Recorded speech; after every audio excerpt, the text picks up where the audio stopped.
Let's do this. I'm gonna make sure at about the point where I paused. Hannibal, say something. He didn't hear me. Somebody say something. All right, all right.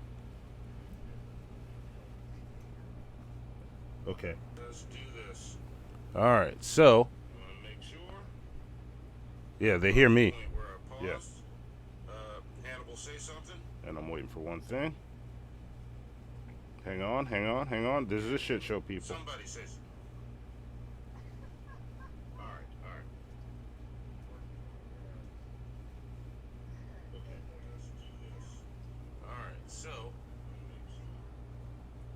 Yeah, they hear me. Yes. Hang on.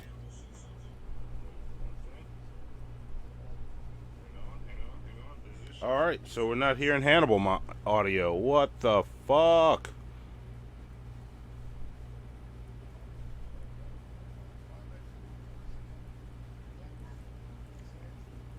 Well, I will talk to you shitheads while this keeps going until I figure out what the fuck is going on. Y'all just keep talking to me while I mean y'all in the Zoom meeting. That that way I can see if you're coming through and I'll watch the chat. If and I'm not seeing any of the new chat messages either. What the fuck? Like tonight is a night of technical difficulties. Like yeah. Yeah. Yeah. Yeah, we're just getting fucked over by this shit now. Let's see.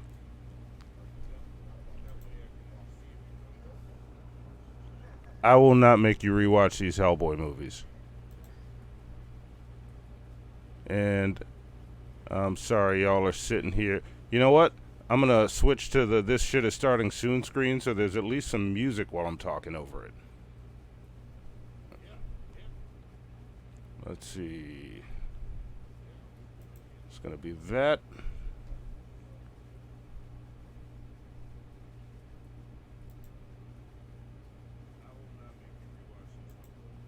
Alright, there we go.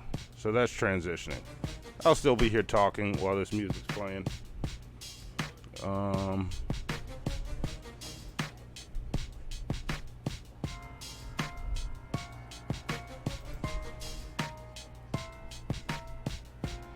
Yeah, I mean, that's one way to describe it funny. I wouldn't call it funny.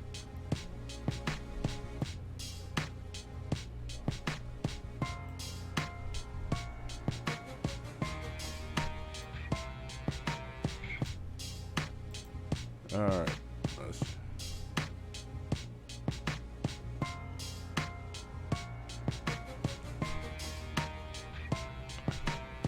All right. Let me check one thing.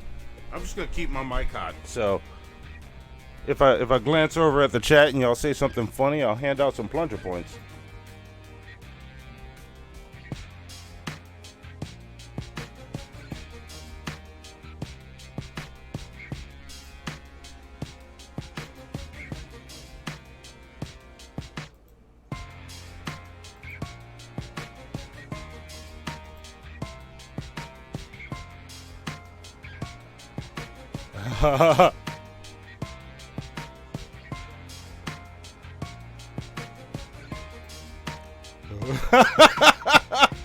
Y'all are missing some great comedy over here.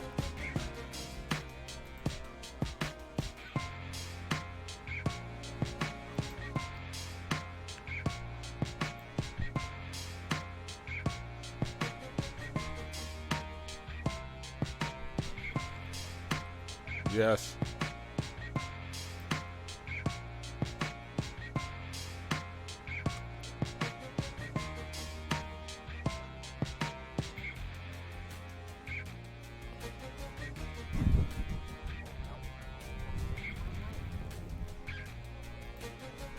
Nobody. Okay. All right. That came through.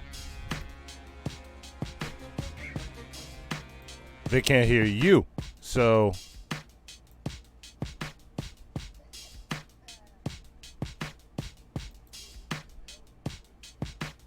wait. No, they can only hear me. Yeah. Yeah. All right. So that means I need to adjust settings here.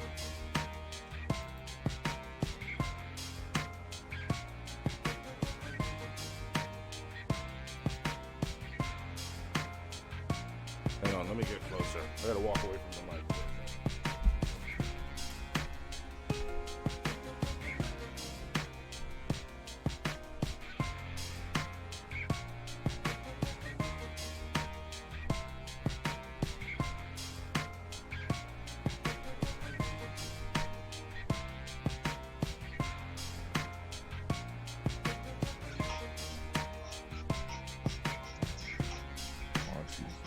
I'm about to jump in the chat and be engaging everybody while we do this.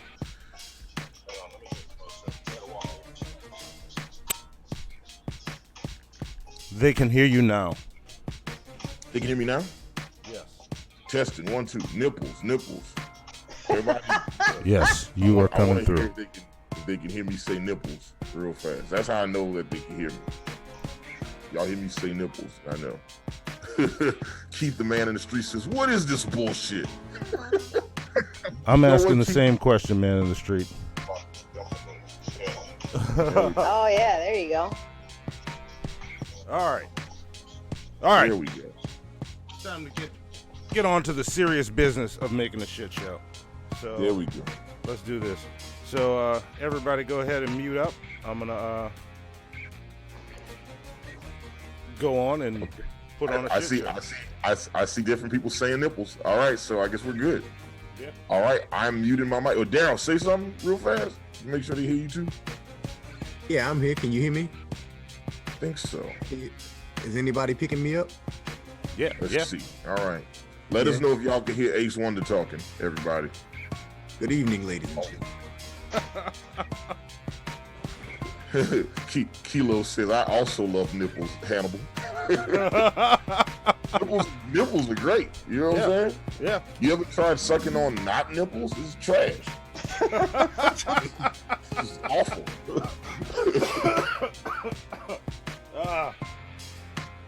So, all right, let me get my pad ready so that I can add plunger points as we Okay, go. all right, that's good. They can hear everybody. We're good. All right, let's make a fucking shit show. All right. Everybody mute. Everybody mute your...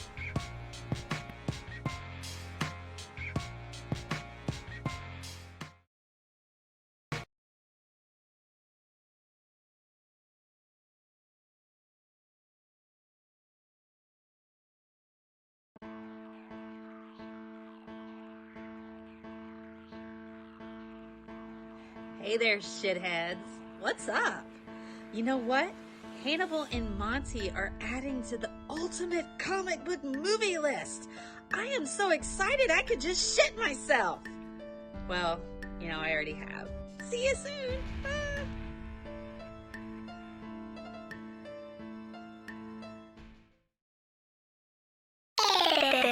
This is an MFN production. Yes, sir.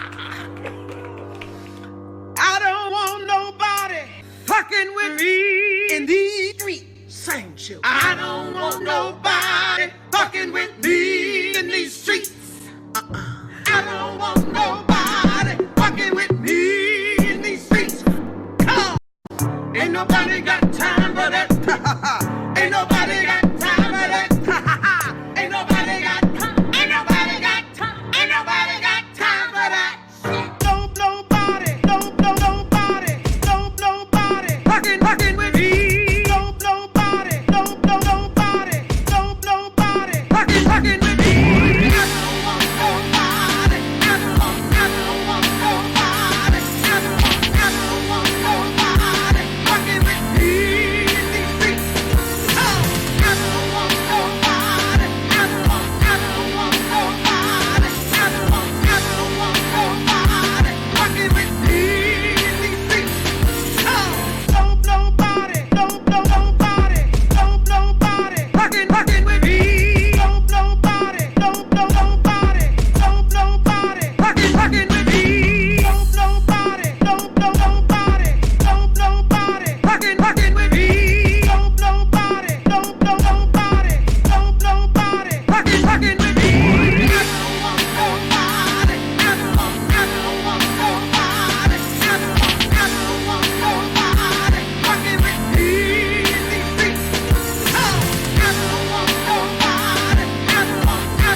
Bridge to Captain Picard. Go ahead. We've just received word from the fleet. They've engaged the Borg. Mr. Data, put Starfleet frequency 1486 on audio. Aye, sir. Stan is not a great Eminem song.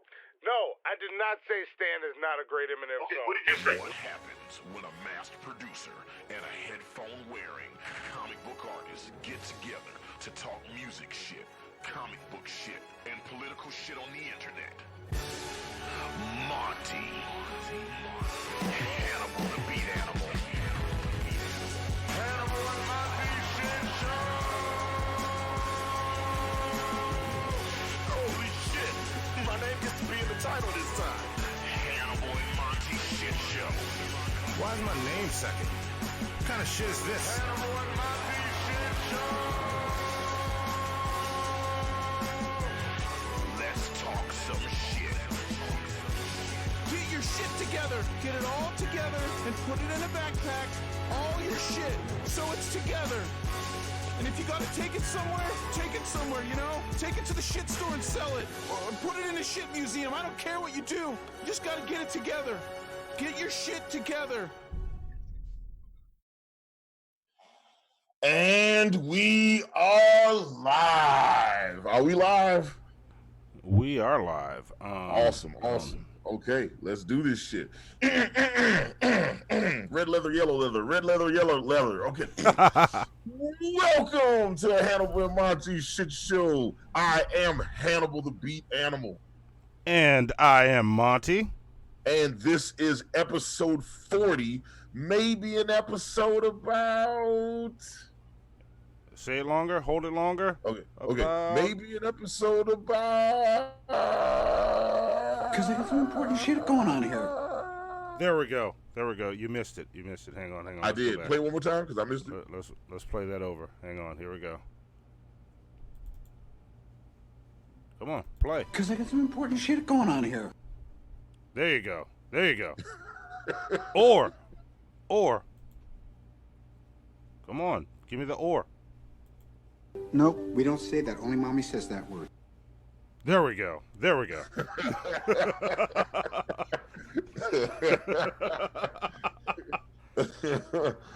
Just like Endgame, it took a while. We eventually got around to that shit. Exactly. You don't know how hard it was to find sound bites from a movie that is currently in theaters. Yeah, that is destroying box office records left and right. Yeah. So, and I hope that was just long enough to not get us a copyright claim after all this bullshit. Yeah, I think that'd be funny if we did that shit. Josiah Irvin, give him. I'm writing down plunger points. Josiah Irvin, you getting plunger points? He said Gates McFadden is still hot. I don't know if that's true, but I know you're getting a plunger point for it. So there we go. So welcome, shitheads. Thank you, all of you that made it back to this stream after the fucking bullshit that was the last stream. So thank you. And when we promise a show, we do a fucking show. That's how we fucking roll here on the shit show. So welcome back, and I don't know how to do it. I wish I could just blanket give everybody plunger points, but I want to give you a show. I don't want to sit and write down all 46 of your names. But I'll do it. You know what I'll do? I'll go back through and try to grab everybody that I can. You know what I'm saying? Yeah. So all of you that came back for this stream, like 5 each for that. Y'all are awesome. Thank you for supporting this shit. And also, I'm gonna keep the intros a little brief because we got a lot of movies to go through. I'm just gonna roll right into it and say, if you like this shit and want to support the stream and help keep shit like this from happening by helping us upgrade the equipment that we're using, streamlabs.com/Hannibal and Monty Show. That also goes toward the stream goal at the bottom, which we'll get into and up next. And also follow us on Facebook, facebook.com/Hannibal and Monty. Instagram, 5H1T Show. Snapchat, show_5H1T. Twitter, 5H1T Show. Discord, the link is in the description. And if any of you shitheads in the chat are also on the Discord, you can drop a link in the chat for people to go to Discord. Our Discord is getting more and more fun as we keep going. And another way you can support the show, Amazon wish list is should be in the description below. I think I copied the description and pasted it. If I didn't, it will be after. And you can get us shit that we need. There's about to be a new computer on that list. Message. Yeah, and if you just want to send us random shit, like we got our first fan art last week from Spirit Flame. Fucking awesome, by the way. Thank you so much for that. You can send that shit directly to us at our P.O. Box. P.O. Box 13013, New Orleans, Louisiana, 70185. That is all of our shit. No, wait, no, it's 70. It's 7. Wait. Oh, 70185. Okay, P.O. Box 13013. P.O. Box 13013. Yeah. Yeah. I remember it by going 13013 for 5H1T. Ah, okay. See, there I go. That's a bar. And we have guests on this show. Yeah, we have guests. Yeah, I'm here. I'm with it. All right. There we go. Oh, I forgot. Hello. All right. So we have guests on this show tonight. We have returning once again, Ace Wonder, the Influence, my production partner, best friend of 21 years. And we have live action animation, 1/3/1/4/1/5 of the Bastards, and the goddess of Wakanda Moon cosplay. Yes. Thank you. Hello, everybody. Yes. Good to see you guys. And they are both huge fans of Apple products. So. Really? Inside Best jokes. episode ever. It really is. That's right. So yeah, we haven't had live action. You haven't been on the show since you were on our inaugural comic book episode where we ranked all 19 comic book films that came out in 2018. Yes. And this is been a while. This is your first time back since then. I know. Y'all gotta have me more often. I know we will. We'll definitely have it. And I want to. You know what? I'm gonna step on your parade just a little bit. Live action, because live action. When she went and saw Avengers Endgame the first time, she got a chance to see it with somebody. Who did you get a chance to see Avengers Endgame with when you saw it? Live action animation. Well, Hannibal. That would be, I had the pleasure of going to see Endgame with Hannah Beekler. She, if you don't know her, is the first ever African-American, not only woman, but African-American period, to win Best Production Design for Black Panther. Yes. Yes. She saw Avengers Endgame with an Academy Award winner who worked on fucking Black Panther, the production design. Yes, I did. I stole $3,000. And then I stole $3,000. Yeah. That sounded like Streamlabs. It was amazing, though. It was amazing, though. She showed us a lot of really cool stuff, and she actually emailed the Russo brothers right after the movie to tell them how friggin' awesome it was, because she hadn't seen it. She didn't go to premiere. So, that was really dope. And then live action saw the movie 2 hours later with our other guest, Ace Wonder, the Influence. What's going on, man? Man, I'm just here, bro. You know me. I see you wearing that Zion Williams hat right now. Indeed. Yeah, I can't wait for the Pelicans to fuck this one up. So yeah, that's how you got to do it down here. You got to enjoy it before it happens. Yeah, that's right. So I'm gonna rep out right now. Yeah. In my head, Zion and Anthony Davis are just putting on a dunk contest every day of the year, and that's what I'm going to pretend it's going to be until the season starts.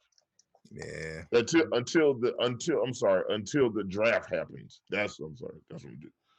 So that's so these are our guests. Tonight's episode, guys, we will be talking about all of the Avenger movies and all of the Hellboy movies. Now, just to be clear, because I've had to answer this question multiple times in the last couple days. We are not talking about every movie in the Marvel MCU.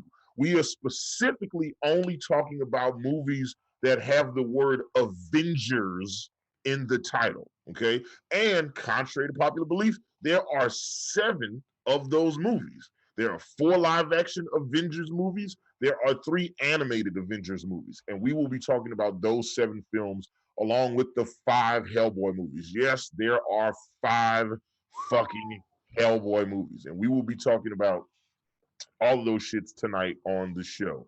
Monty is taking care of multiple things because our lovely producer Zoe had to go. But we are juggling some shit, and we are going to do this episode the way that we always do our episodes. Just a little bit, just a little bit of shit. You know what I'm saying? Just like eating at Chipotle, just a little bit of shit in there. So, just roll with it.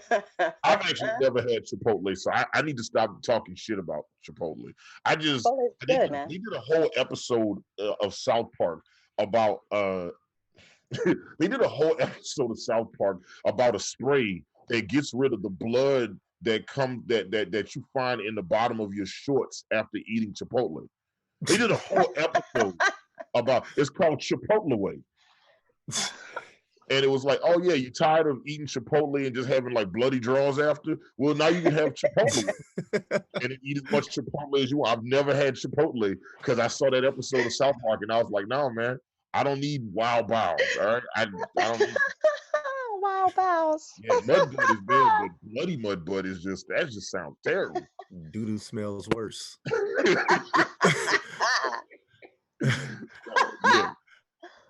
Yeah. So that's what's going on. As soon as Monty gets back, he's gonna go through up next, and then we're gonna start going through these motherfucking movies. We're not doing any segments tonight, guys. There's no What's Seen Hannibal, there's no check the shit out, there's no fair foul. We are literally just talking about these fucking movies. So there's gonna be a lot of shit. And I'm back. And shitheads, send Zoe some. You beat me to it. Damn. Send Zoe some poop emojis in the chat for her so that she can see them when she gets back. Yes, so that and she feels Zoe's like she did a good job. Zoe's birthday is coming up in very soon, guys. So everybody wish Zoe a happy birthday because she puts the 5 in the shit show. Okay. Yes, she does. Yes. Thank you, Zoe. You're awesome. And also, I got to read this Streamlabs. I had to read it a few times to understand what it was saying. This is from Phil Oliver Holes. He says, why do black people always call each other Monica? I always love this shit. Excited to be here live. I get it now. Pretty funny. Okay. There you go.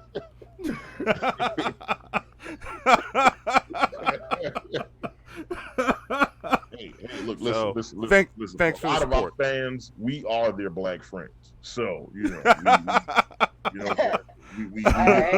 got y'all. There you go. Yeah. We as your black friend, stop making jokes like that. I'm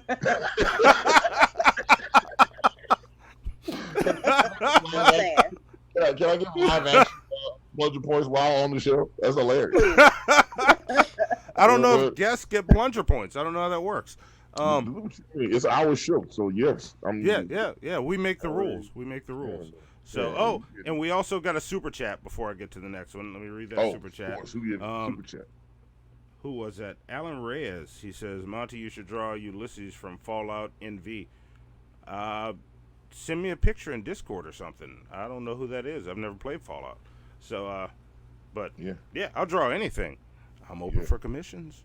All the money goes into the show, too. I want to read what the Cinephiliac said because I think it's great. He said, I will say Infinity War and Endgame were the peak of the genre. I'm curious how the live-action Avengers films will age without the whole MCU's context.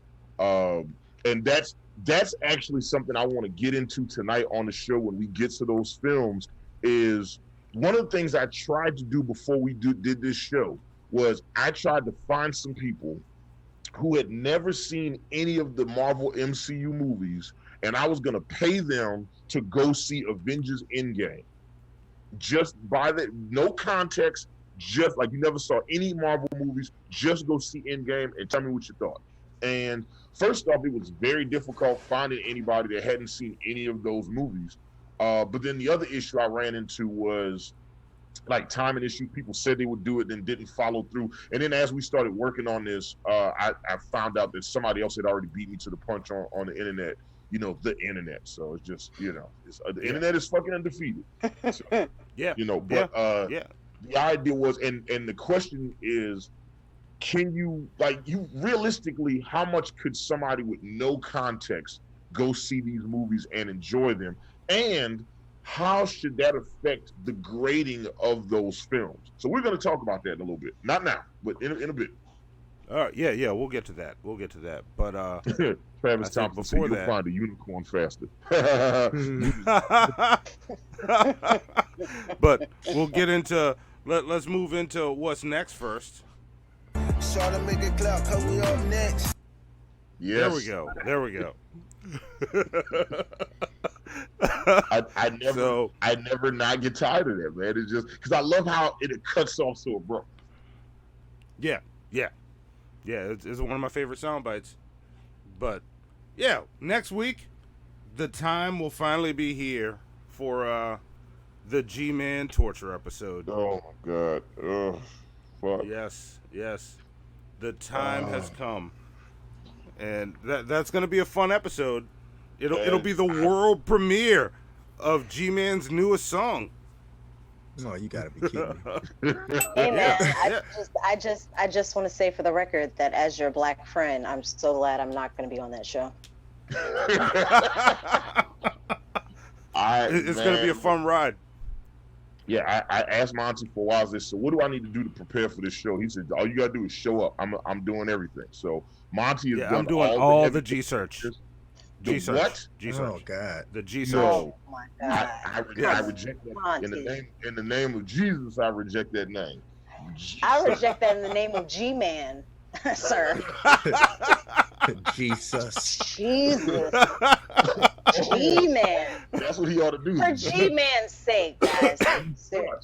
Jesus. Oh, I like that. Oh, we got a new subscriber.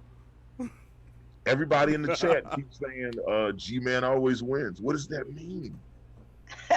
Oh, you'll find out. Oh my God. Wait till you watch, my friend. I'm not looking forward. Yes, G-Man does not lose. yeah, hit that G spot. Somebody said that in the chat. Who was that? You need a plunger point. That's dot executables. Yeah. Of course it's dot executables. I love you, dude. Next week's episode, which is our torture episode. So wait, before that, hold on. Before we do the torture episode next Wednesday, which is the G-Man episode, right? The story of G-Man. Before that, on Saturday, Monty and I will be on Drunken Peasants. So yes, we will. You can catch us on Saturday on Drunken Peasants, and next Wednesday we will be doing the G-Man episode.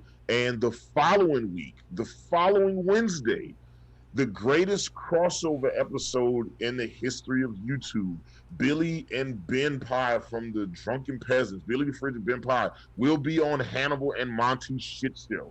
And if you watch the Drunken Peasants, you need to watch that episode because Monty and I are cooking up some DVD hits. Yes, it's gonna be awesome. I just wanna say Crimson just said he's gonna bust a dragnet. Yes, that's a G-Man reference, Hannibal. That's one of. And look on the bright side, man. When y'all decide to develop a show, you're not gonna need to find no writers. Right. Yeah. Like literally every time we think about doing an episode, we gonna just come to y'all and just let y'all write the episode. For real.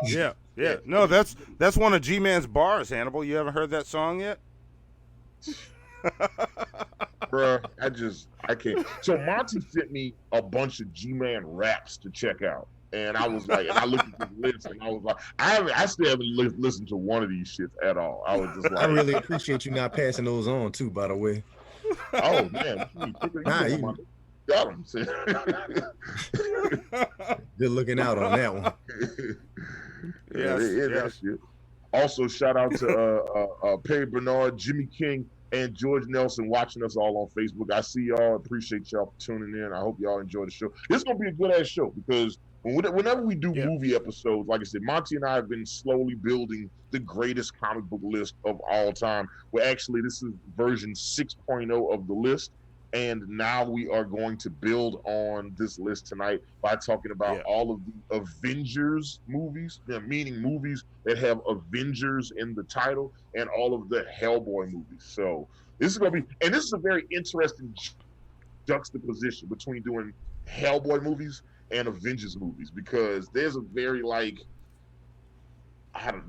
can't even it's like your ex-girlfriend and your current girlfriend. You know what I'm saying? It's like it's a big fucking chasm between those two. So yeah, absolutely. So this will be a fun episode. I'm excited, and the goal for this list is to have every comic book movie ever made on this list.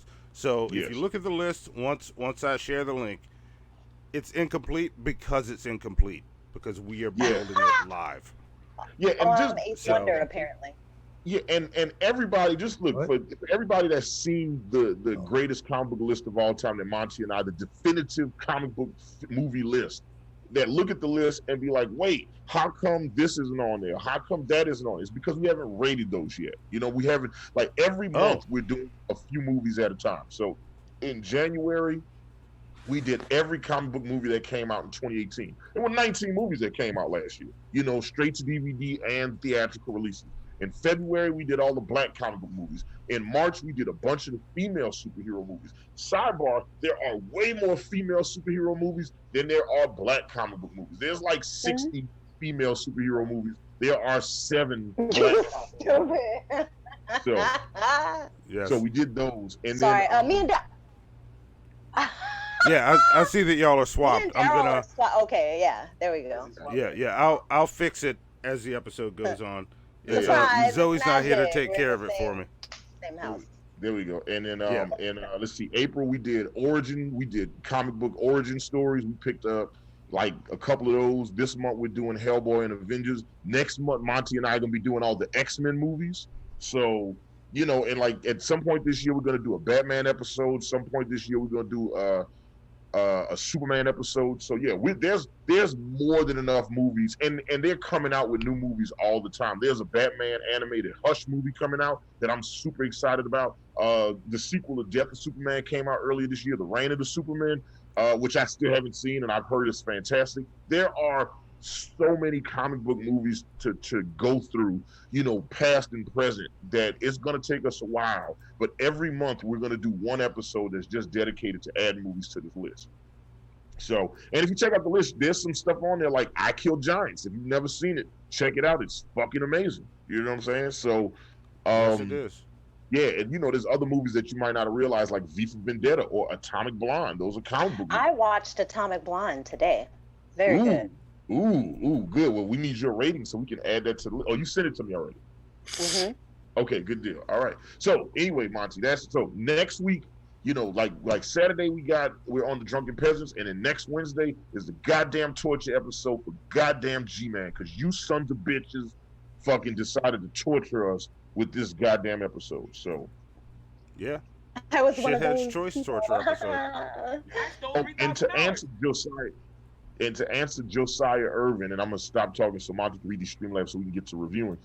Josiah Irvin said, "Why do you guys only do movies? There are excellent number of shows: Spawn, Titans, Gotham." Yeah, absolutely right. Monty and I are going to do TV shows as well. We're trying to figure out how to grade them, because the way we grade the films, you can't quite grade TV shows the same way. So as soon as we figure out the system, we will be doing those as well.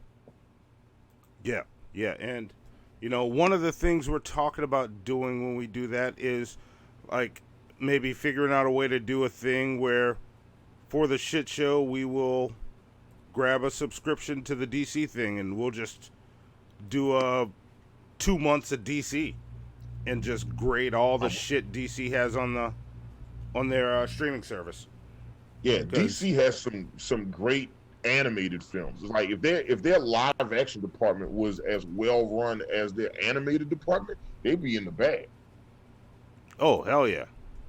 Yeah. Hell yeah. All day. And so yeah, I'm trying to fix something because it go ahead. You fix that. went wonky on me. Saturday, Monty and I will be on Drunken Peasants. Next Wednesday is the G-Man Torture episode. Fuck y'all very much for voting for that. We love y'all. But fuck y'all. You see what I'm saying? I mean, of course, the other options was we were going to either do a show about flat earthers or the Kardashians. So, I feel like, a Sonic fan fiction, which I don't know how that. No, was it Logan Paul? I think was the other one that got. Yeah, Logan Paul was the other one. Yeah. Yeah, Logan. Yeah. So but G-Man won overwhelming, just like the Golden State Warriors will do with the fucking championship this year. Like it wasn't even close. Like G-Man overwhelmingly wiped out all the competition.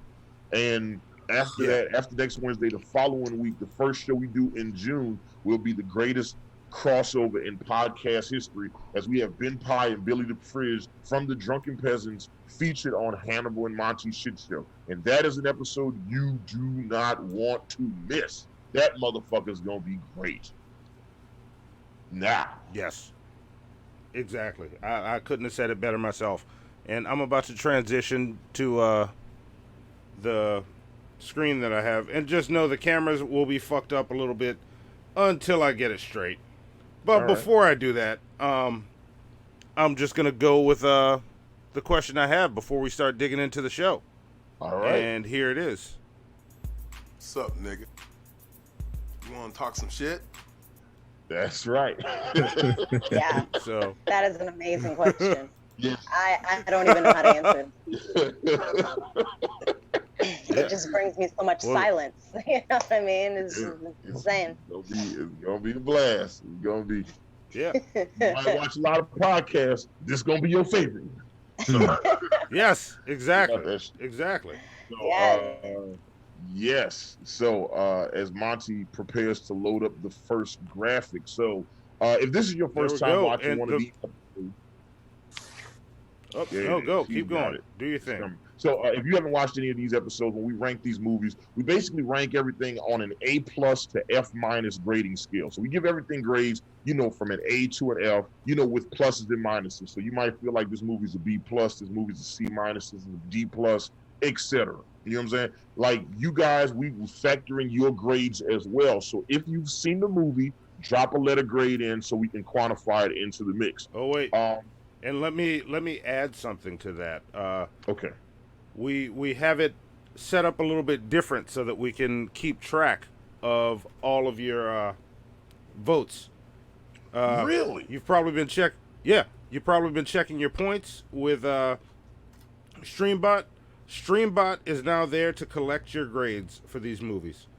So, if you want to send the grade, I want to find the actual command.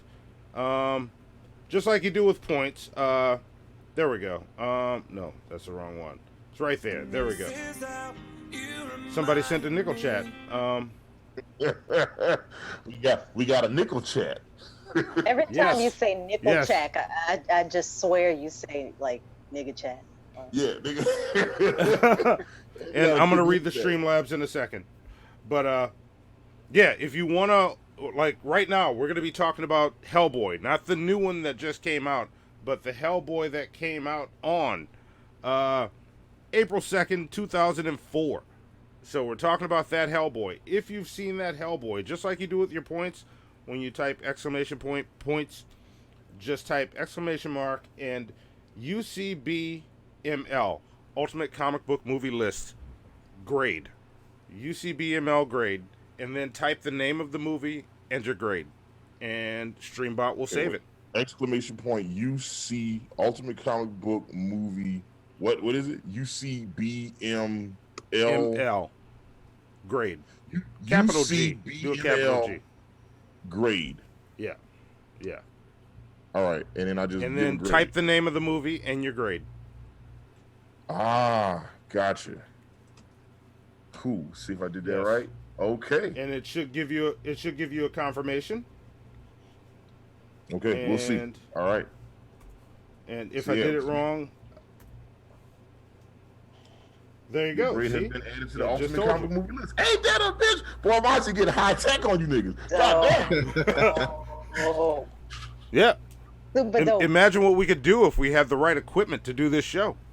Yeah. Like we basically like race car drivers that are like running, like we're like in the Daytona 500, and instead of having like one of those cool NASCAR cars, we doing that shit in like a Civic. And not like a racing Civic either, like just a regular ass standard fucking Civic. All right. So 2004. Who wants to go first? Let me go last so that I can fix this screen while I talk. Okay. What? Where are we at? All right. Well, I'm all about letting the guests go first. So live action or Ace Wonder. Who wants to go first for the first Hellboy? What are we talking about first? Oh, Hellboy. The first Hellboy. Hellboy. We're doing the movies in order of their release date. Gotcha. I give it like a C plus. I give it like a C plus. C plus. Okay. Tell us about it. Yeah, I mean, it was for its time. Like it was. I remember walking out of the theater being like, "Man, that was really good." You know what I mean? Going back and look at it for its time, it's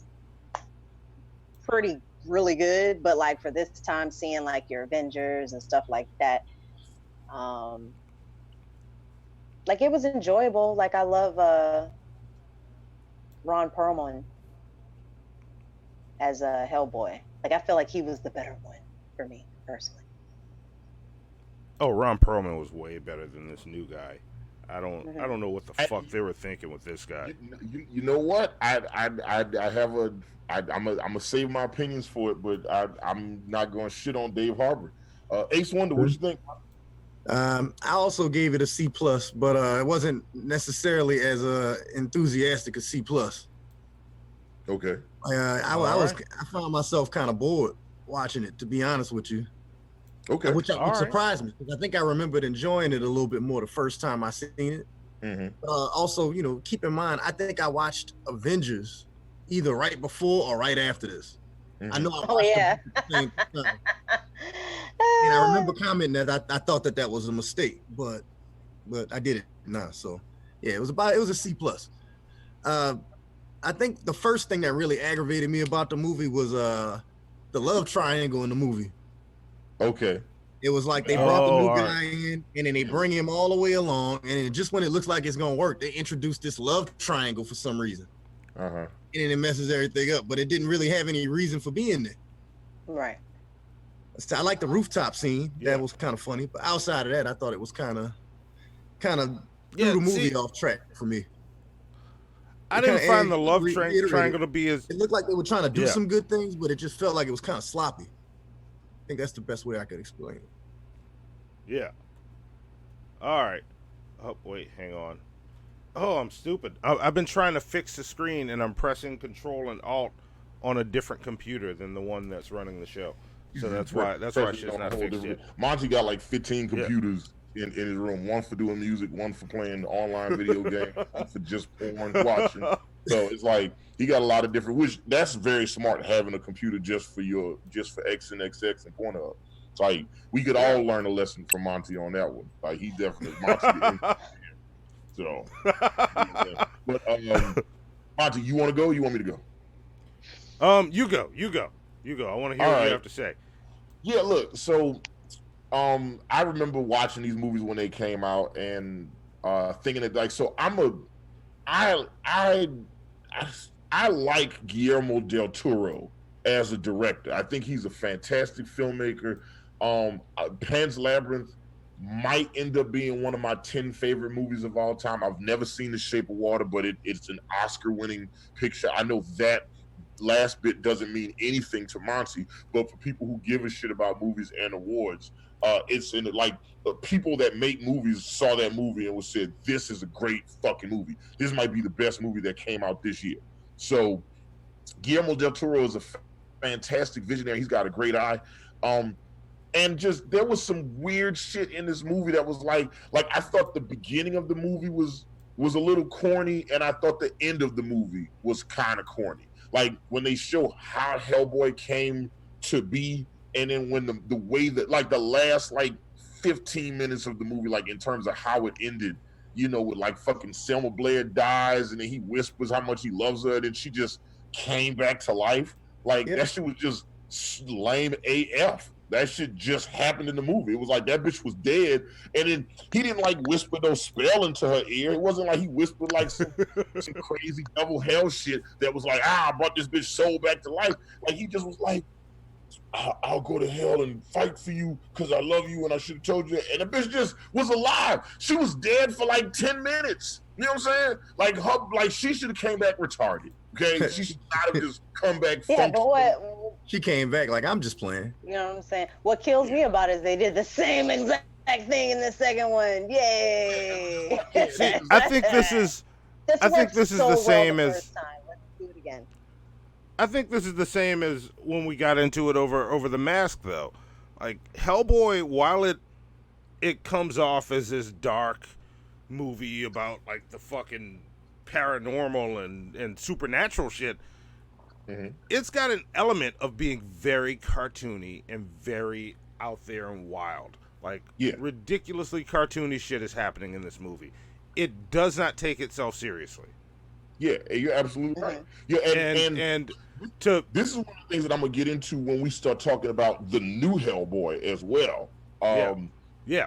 Because part of what the part of the charm and the nuance of the Guillermo del Toro films is that kind of lighthearted, funny about it. And this was also, keep in mind, these movies came out in a time where R-rated superhero films was not a thing. So it was like we had the Blade movies, but understand the Blade films at that point were the exception to the rule, right? And then when they made all the and the reason Blade was able to be the exception to the rule at that time was because nobody knew Blade was a fucking comic book character. Right. So that's why they were able to get away with that shit. But like with like a name brand character, you can't do that shit. Like even when they made Spawn, I think the first version of Spawn was PG-13, and then they went back and made like an R-rated cut. And then even in the R-rated cut, it was just a couple shits and like maybe like one F-bomb. Like it wasn't like they did a whole bunch of stuff. I like the way the movie starts. It was a little bit cartoonish, and part of the reason that I felt like the movie is so cartoonish is it has less to do with the movie and more to deal with Danny Elfman doing the score. Danny Elfman has done some great shit in his life. He's done a lot. Like Tim Burton, he did a lot of the Tim Burton movies. So like Edward Scissorhands, Beetlejuice, Mars Attacks.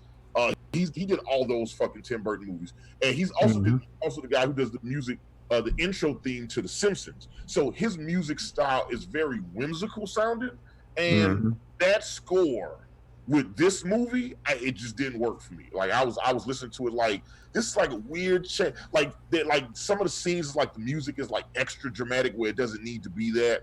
But that notwithstanding, like the middle part of the movie, like once we get past the origin and Hellboy is Hellboy and Jeffrey Tambor is in it, and you see his relationship with Abe and Selma Blair and everything, all that shit works well. I think that rooftop scene is fantastic. Like that for me is the best part of the movie, where it's like he breaks out of the BPRD headquarters so he can follow Selma Blair around on what he perceives as a date. You know what I'm saying? That scene is fantastic. So, but for me, I'm actually grading it lower than y'all because y'all both gave it a C+. I actually gave it a C. I think it is a very middle of the road superhero movie. Yeah, I can't disagree with that. Yeah, I'll chime in now. I felt like it still deserved a certain level of grade because it still had certain production value to it, but I just wasn't feeling it like that.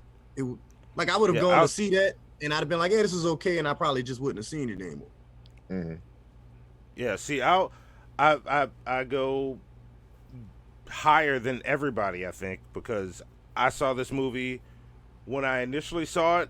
I fucking loved it. I don't think I would have given it an A then, but I walked out and I was like, I fucking love that movie. I think I saw it twice in theaters, and watching it again, like I still think it's a really good movie. It is Hellboy. It is an accurate representation of its source material. That was gonna be my next question. How connected were you to the source material before the movies? I honestly wasn't. I checked out Hellboy after I saw the movie because I liked the movie so much. So yeah, like I said, I remember I worked in a shop coming when I was younger. Yeah, you know. Yeah, and I it still holds up for me. I watch it seen now, so and much since then. Yeah, and I think it still holds up. Hellboy is a very unique character and a very unique story, just by the way it's told and how the character is. He's a child that walks around smoking cigars and drinking and punching things with a brick on his hand, with a brick for a hand. That's a super unique character, super unique. You have to tell the story in a very different way. It's not like anything else that's out. And it's got a level of fun that a lot of other stuff doesn't have. I think it's different enough that it stands out, and it does a good enough job of putting that across. It's not an A+ or even an A. I gave it a B+. Ooh, Monty. Oh, right. Not a B+. I gave it a B. It's a B. Not a B+. Okay. Take the plus off the B. It's a B. I respect it. Not the plus. I got you.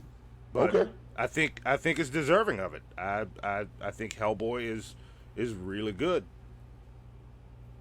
All right. Well, so shit. Yeah. I have no words. Okay. That's and look, I thought about it long. Like, the first Hellboy was easier to view, and the funny thing is, if I wouldn't have rewatched it and just graded it based on how I remembered it, I probably would have gave it a B. But after rewatching it again, so it's fresh in my head right now, that's why I gave it a C. I thought it was like it was a very middle of the road, forgettable movie for me.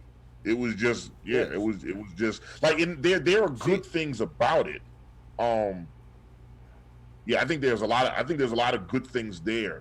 And I want to do a little bit more research into how that movie came to fruition. But like I said, Guillermo del Toro is weird, man, because like he'll make Pan's Labyrinth and The Shape of Water, but then he also made Pacific Rim. You know what I'm saying? Which is another like beautiful looking average ass movie. And it's just I don't know. I never know what I'm gonna get with Guillermo del Toro. I'm gonna still go see his movies because I support him, and I really wish Guillermo del Toro had done the new Hellboy as opposed to Neil Marshall, which we'll get into later. I'm gonna save that. We'll get to that. We'll get to that. All right, what's the next movie on the list? That's Hellboy. Our next movie. Everybody else in the chat, if you've seen Hellboy, drop your grades. As Monty said earlier, is UC. Oh fuck! Damn it! I don't remember it. I need to start putting that hashtag on the screen for the voting for this. Ultimate Comic Book Movie List, UCBML grade list. And then type the name of the movie, type Hellboy and what your grade is. If you've seen Hellboy and you want to give it a grade, for us to count it on the shithead list. And I'm putting a hashtag. While you do that, right now. So that way, I'm gonna put it in the chat so everybody can see Ultimate Comic Book. And use that throughout the entire episode. Like while he's putting that in the chat for the next movie, which would be from February 21st, 2006. Ultimate Avengers, and you just type Ultimate Avengers and your grade. Who wants first on this one? Like I guess since we'll just keep going around. I can go first on this one because I don't have a bunch on this one. Okay, there we go. Ultimate Avengers. Okay. Yeah, yes. Ultimate Avengers. I gave a C. Okay. I watched it all the way through.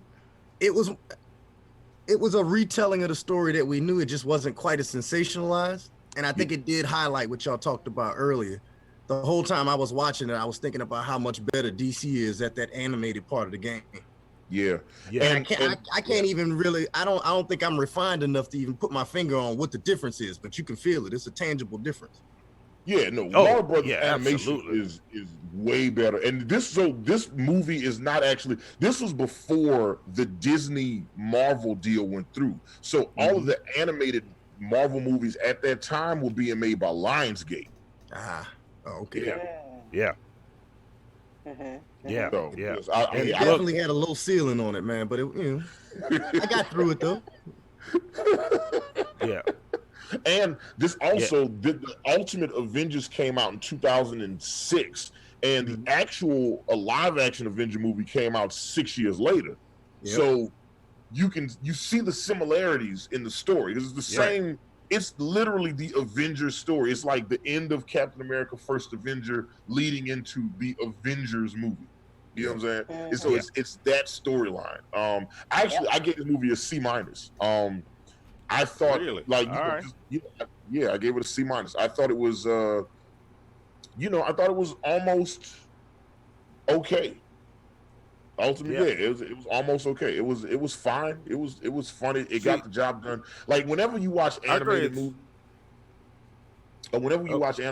I feel like the animation plays a huge factor in how you end up grading the movie, and because of the quality or lack thereof of animation. I mean, don't get it twisted. This animation is not as bad as, say, Red Sonja, Queen of Plagues. You know what I'm saying? There are definitely worse animated movies you're going to see. And there's going to be movies that have better animation, like some of the Lego movies or some of the DC superhero movies, DC superhero girl movies that have better animation that are just worse stories. You know what I'm saying? So this movie kind of falls in this weird middle ground where it's like the animation isn't great, the story's okay because it's something that you're familiar with. So, I gave it a C minus. I thought it was almost okay.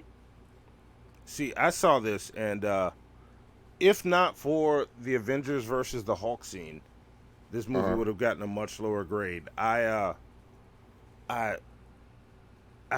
kept finding myself going, "What the fuck am I watching? Why is any of this happening?" I couldn't figure out why any of it was happening. Like, what's going on with the Hulk? Why did he just? Why did I not see some cue that now he's no longer in control? He's fighting everyone. But then, all right, well, we get an Avengers versus Hulk fight. All right, fine. Right. So I turned my brain off and I just enjoyed that. That was cool to see. That was an awesome fight, especially him choking out Giant Man when he's the size of the palm of his hand. That was amazing. Yeah. That was amazing. Not enough to give it a higher grade than a D+, but that was an amazing part. I give it a D+. D+? Okay. So we're not that far away in grading. You know what I'm saying? Because I gave it a C minus, you gave it a D+. Live action, what say you, darling? I also gave it a C. Okay. Yeah. It was all right. And Vapion says Bruce Banner was a dick in it. Hank Pym also a dick, especially in Janet. Yeah. Janet was the bright spot of the movie. I agree with you, Vapion. I love that. I love that fucking Hank Pym was just a gigantic douchebag. Because there's a difference in the assholishness of Tony Stark versus the assholishness of Hank Pym. And that was one of the things that I really, really, really liked about the movie. Is how they balanced that juxtaposition of those two characters. I thought that was dope. Because it was like, there's levels to this asshole game. You know what I'm saying? Right. And Hank Pym is like, oh man, you think you the king of all assholes? Hold my beer. You know what I'm saying? So I thought that was dope. And then Tony drank that beer. Yeah. Yes, he did. Yes, he did. But it's not an exceptional animated film. The coolest thing to me about the Ultimate Avengers is if you've seen all the Marvel MCU movies and then you watch Ultimate Avengers, remember that this movie came out 6 years before those movies. Right. So it lets you know that the Marvel storytelling was in place, and it shows you what happens when you have a bigger budget, what happens when you have different directors and different actors portraying these stories. Because it's the same story. It's just one story is way better than the other one. Yeah. This is the other one. So this was actually ripped straight from the comic, but I don't think they took the time that the comic book took to tell the same story. Yeah. So that's the problem with this. So there we go. Did we get everybody's grade? Is that all of us? That's everybody's grade.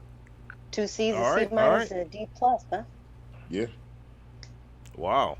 All right. Yeah. All right. That's funny. Well, it's so funny how wildly our grades fluctuated from like Hellboy. Monty had the high grade from everybody else, and then in Ultimate Avengers, Monty had the low grade from everybody else. Right. Yeah.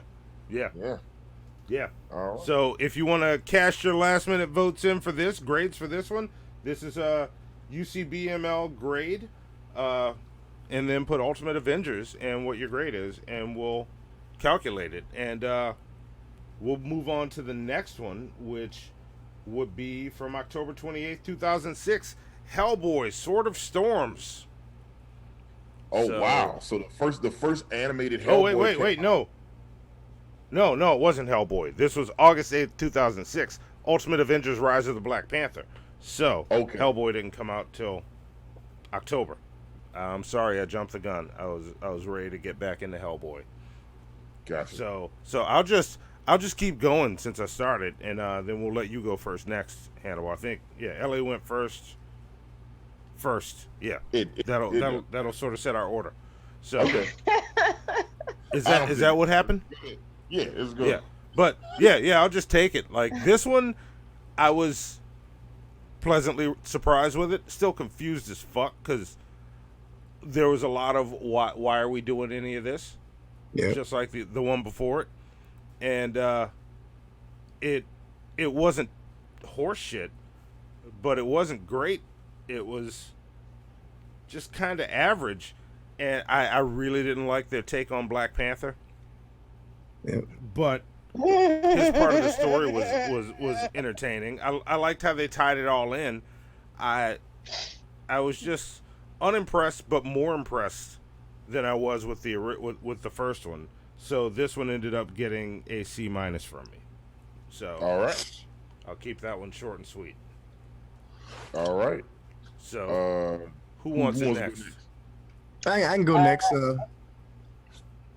You gonna go, LA? I can. Yeah. Go ahead. Okay. All right. Great. Yeah, I gave it a C. Thought it was all right. I mean, I wasn't thrilled about the whole Black Panther thing. That suit was a bit lacking, but that cut off Under Armour tee he was wearing. That I call it that Peter Parker original. It was ridiculous. It was pretty bad. Yeah. Yeah, but I mean, it was meh. Yeah. And then, like, why didn't he have like powers and stuff? Like, why was he continuing to get his behind whooped or something like that? I just kind of felt like he was a little weak in it. You know what I mean? Like, and then like, yeah, and I felt like, you know, Wakanda was so primitive at the time. Like, isn't it like present time? You know, why are they like fighting with sticks? Yeah, them motherfuckers still using bows and spears and they were literally chucking. Look, don't nobody make no racist jokes, all right? They were literally chucking spears in Wakanda at that time, all right? They were literally spear chucking in that bitch. Like, so yeah, man. Yeah, so I'm also giving this movie a C-. I'm sorry, I jumped the gun, Ace Wonder. I apologize. Nah, I'm with you. We could do this at the same time because I gave it a C- too. Yeah. All right. You know, what's up with T'Chaka, man? He went down like a sack of potatoes, son. No fight, no punches thrown, no nothing, man. Just Black Panther, King of Wakanda, son. It's time for you to take over now. Yeah, he just caught him a quick fade and was down for the count, bro. Yeah, man. Oh, I'm dead now. I'm falling into this water. I know they trying to tell a story and all, but they had me in here big mad, son.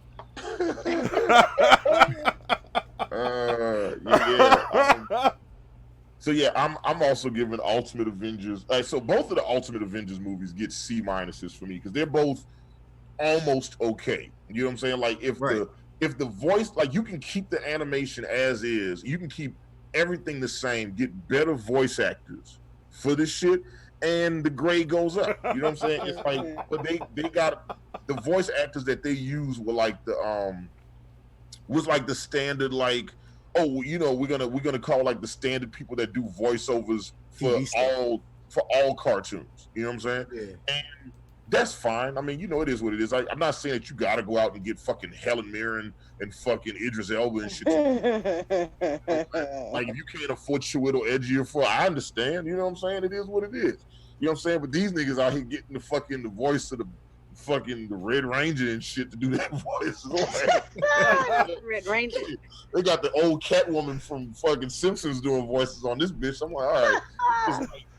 Look, all I'm gonna say about Ultimate Avengers: Rise of the Black Panther is this is the Black Panther movie that white people can shit on, and I'm not gonna get in y'all ass about. You know what I'm saying? So it's like all the complaints that y'all have about the live action Black Panther movie is what y'all should feel about this Black Panther movie. You Hey know man, Are we sure that this isn't the Black Panther movie that they saw? I wish it was. Maybe this is what's happening. Maybe we're getting mixed up. Maybe they all seen Rise of the Ultimate Avengers 2, Rise of the Black Panther, and thought they were seeing Black Panther. That's what I'm saying, man. If they gave Black Panther like a B or a C, man, there must be some type of mistake. Yeah, it's just like, nah, they something wrong. Yeah, this movie is. But look, both of these Ultimate movies are, you know, I keep going back to the animation. Did we get LA's grade on it? Yeah, she gave it a C. All right, so we're all in that same range. 3 C minuses and a C. So live action is the high man on. She's the odd man out on this one. So yeah, that's it. I ain't got nothing else to say. This movie is unremarkable. You know what I'm saying? That's the best way to describe it. It's a movie that you see, and then 6 months later you forgot that you saw it, and if you ever see it again, it's like you're watching it again for the first time because it was unremarkable. Hey guys, I just realized something. What's that? I don't know what the order is for the movies coming up, but if we manage to do Hellboy 2, we got to do the new Hellboy 2, huh? Damn, I forgot about that. Yeah. About to say, if we did Hellboy 2 in the next Avengers, then we could just spend the rest of the time talking about good Avengers movies. I know, we're almost to the good stuff. That's fucking hilarious. No, we're doing the movies as per their release date, their chronological release date. But that is funny shit. That is a great observation. Monty, what's next on the list? Well, before we go to what's next, there are Streamlabs that I have to read. And Kilo said, right when we said don't say any racist, when you said don't say a racist joke, Kilo just said racist joke. I gave him 3 plunger points. That was hilarious.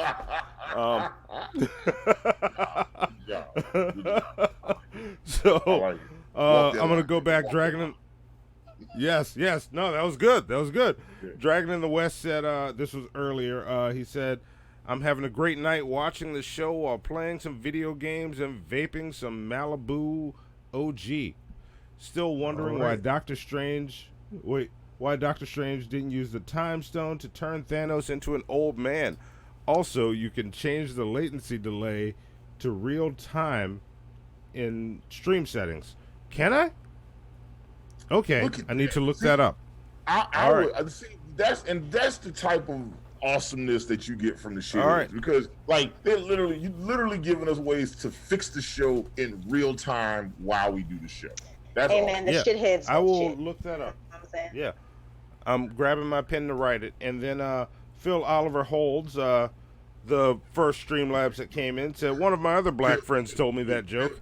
Sorry if it was. Oh yeah, yes. That's a great fucking name, dude. All right. All of our holes. That is great. That's awesome. All right. Give him a plunger just for his name. That's great. Yeah. Write that down. I'll add it.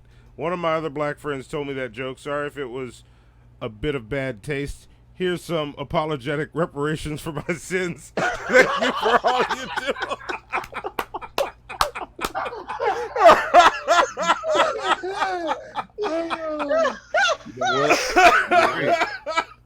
Tim's great. You know, you get extra plunger points. You get extra plunger points for that. That was fucking hilarious. Need more like it, boy. You made everybody laugh at the same time. 10 plunger points. That one. That's great. I would Write also that down like for to me. add a plunger point to him. There we go. Great. 11. That is great. You are crushing the game. So, that is hilarious right now. Yeah. Wow. So what I'll do is any Streamlabs that come while we're talking about movies, I'll read them between movies. So that's streamlabs.com/Hannibal and Monty Show. That all goes towards the stream goal, which I didn't mention. Once we hit this extra goal, not only will I be drawing a picture of G-Man, but I will do a huge canvas of G-Man instead of just drawing it on paper. And the goal is to make it something so awesome that he'll want to use it, but there will be so many details that he'll see and be like, Ugh. I can't do anything with that. So, Oh goodness. let's have some fun. That is something else. But That is something else. yeah.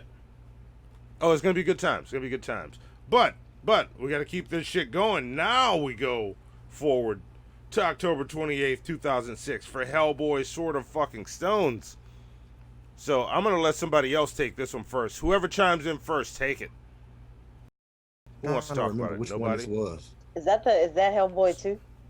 No, this is one of the animated No. Hellboys. I'm trying to. I get them confused. Yeah. Oh. Yeah, this was Sword of Storms with Sword of Stones was the one the with demons, the Thunder and Lightning. Yeah. With Thunder and Lightning. That's And how good. If you that's how good this is. They don't even know what movie this is. I can make this one. Yeah. I can make And this one if- easy for you, man. Oh, go ahead. Okay. So could I. Oh, I was gonna say, if anybody has seen this and wants to grade it, UCBML grade and the name of the movie, Hellboy Sword of Storms, and your grade. So, and Streambot will tuck it away for me and Hannibal to look at tomorrow. But how can you make it easy, Ace Wonder? I gave both these movies D minuses. And basically for the same reason. So the pacing on these movies was so slow that it literally drove me insane watching it. Yeah. I was waiting for something to happen the whole time, and then the movie was over and nothing had ever happened. Yeah, I you know what? It's funny because live action animation hit me up and she said she was talking about watching the Hellboy movies and she was like, man, I know these shits is only like an hour long, but these shits feel long as fuck. And then I watched them both today and I was like, fuck, I felt like I was like hours watching them shits. Long movies. Wow. Well, But the whole time I'm watching it, I'm trying to figure out whether it's just one of those well put together movies where it takes forever for, because like I know in other cultures, Japanese movies, it takes a little longer to develop, but then it just never developed. what the twist? Yeah. There is no development. Yeah, look, me and Daryl, we are in 100% sync on this. I had the same feeling about those movies and gave the exact same grades. Oh, to both movies? Both movies. Yep. Oh, shit. Look, we might as well... Yeah, we might as well just hit both of them at the same time because the next one is Blood and Iron. So, also throw your grade in for Blood and Iron if you've seen it. Like, let's just fucking go there. And like after, I think me and Daryl, this is fucking hilarious. Yeah, so Daryl said everything I wanted to say about it. You gave them both D minuses also. Both of them. That is hilarious as shit. Live action. What you got to say about it? That shit is hilarious. Well, like my this movie that hasn't been said about Afghanistan.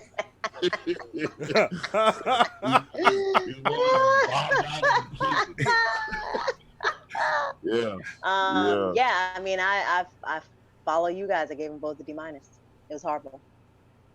I don't remember them at all. They were slow. Yeah, you were struggling though. I made it through the end of Blood and Iron. You did not make it. Horrible. It was just like, I'm gonna watch some murder on YouTube instead of watching this. Yeah. Yeah. Wow. Those endings just came out of fucking nowhere. Like, how did we get here? Why were there always 3 different stories going that had really nothing to do with each other? None of them were connected at all. It was ridiculous. Yeah. Well, that was quick. Okay, so yeah. Well, wait, we're waiting for Hannibal's now. Oh wait, Hannibal, what'd you give him? 1T show. I'm trying to promote the shit on all our social media. This is funny as shit.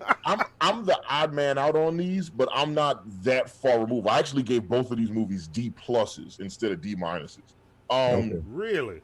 And yeah. So I'm the odd man out on these. And understand, for everybody listening to the show, these are not good movies. And why they're not good is very it's okay. So context, right? These movies look like Saturday morning cartoons. Okay. Yeah.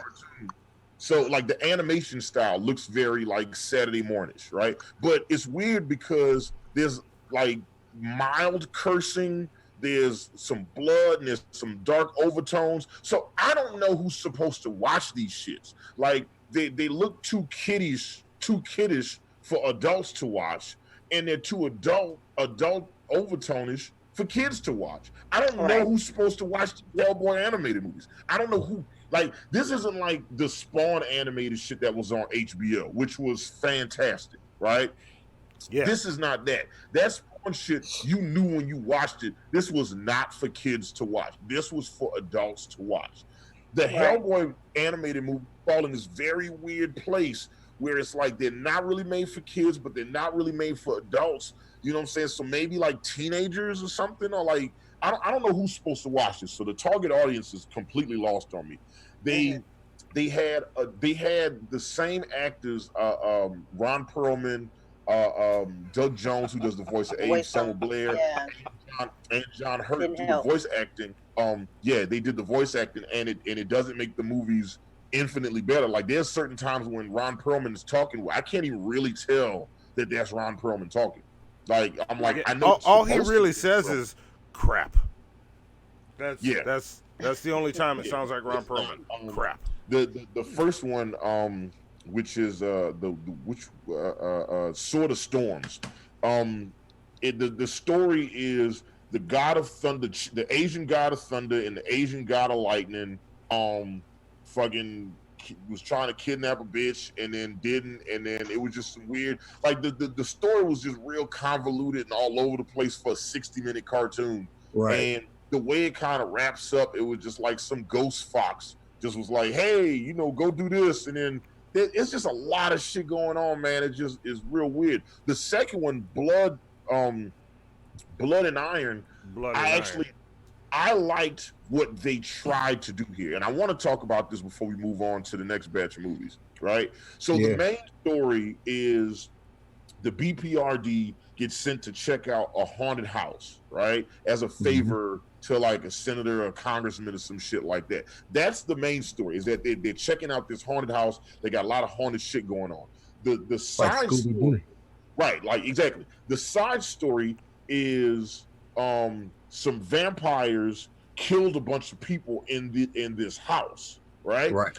And the way they tell that side story is it starts at the end of the side story, right? Where it shows the people in the house get killed.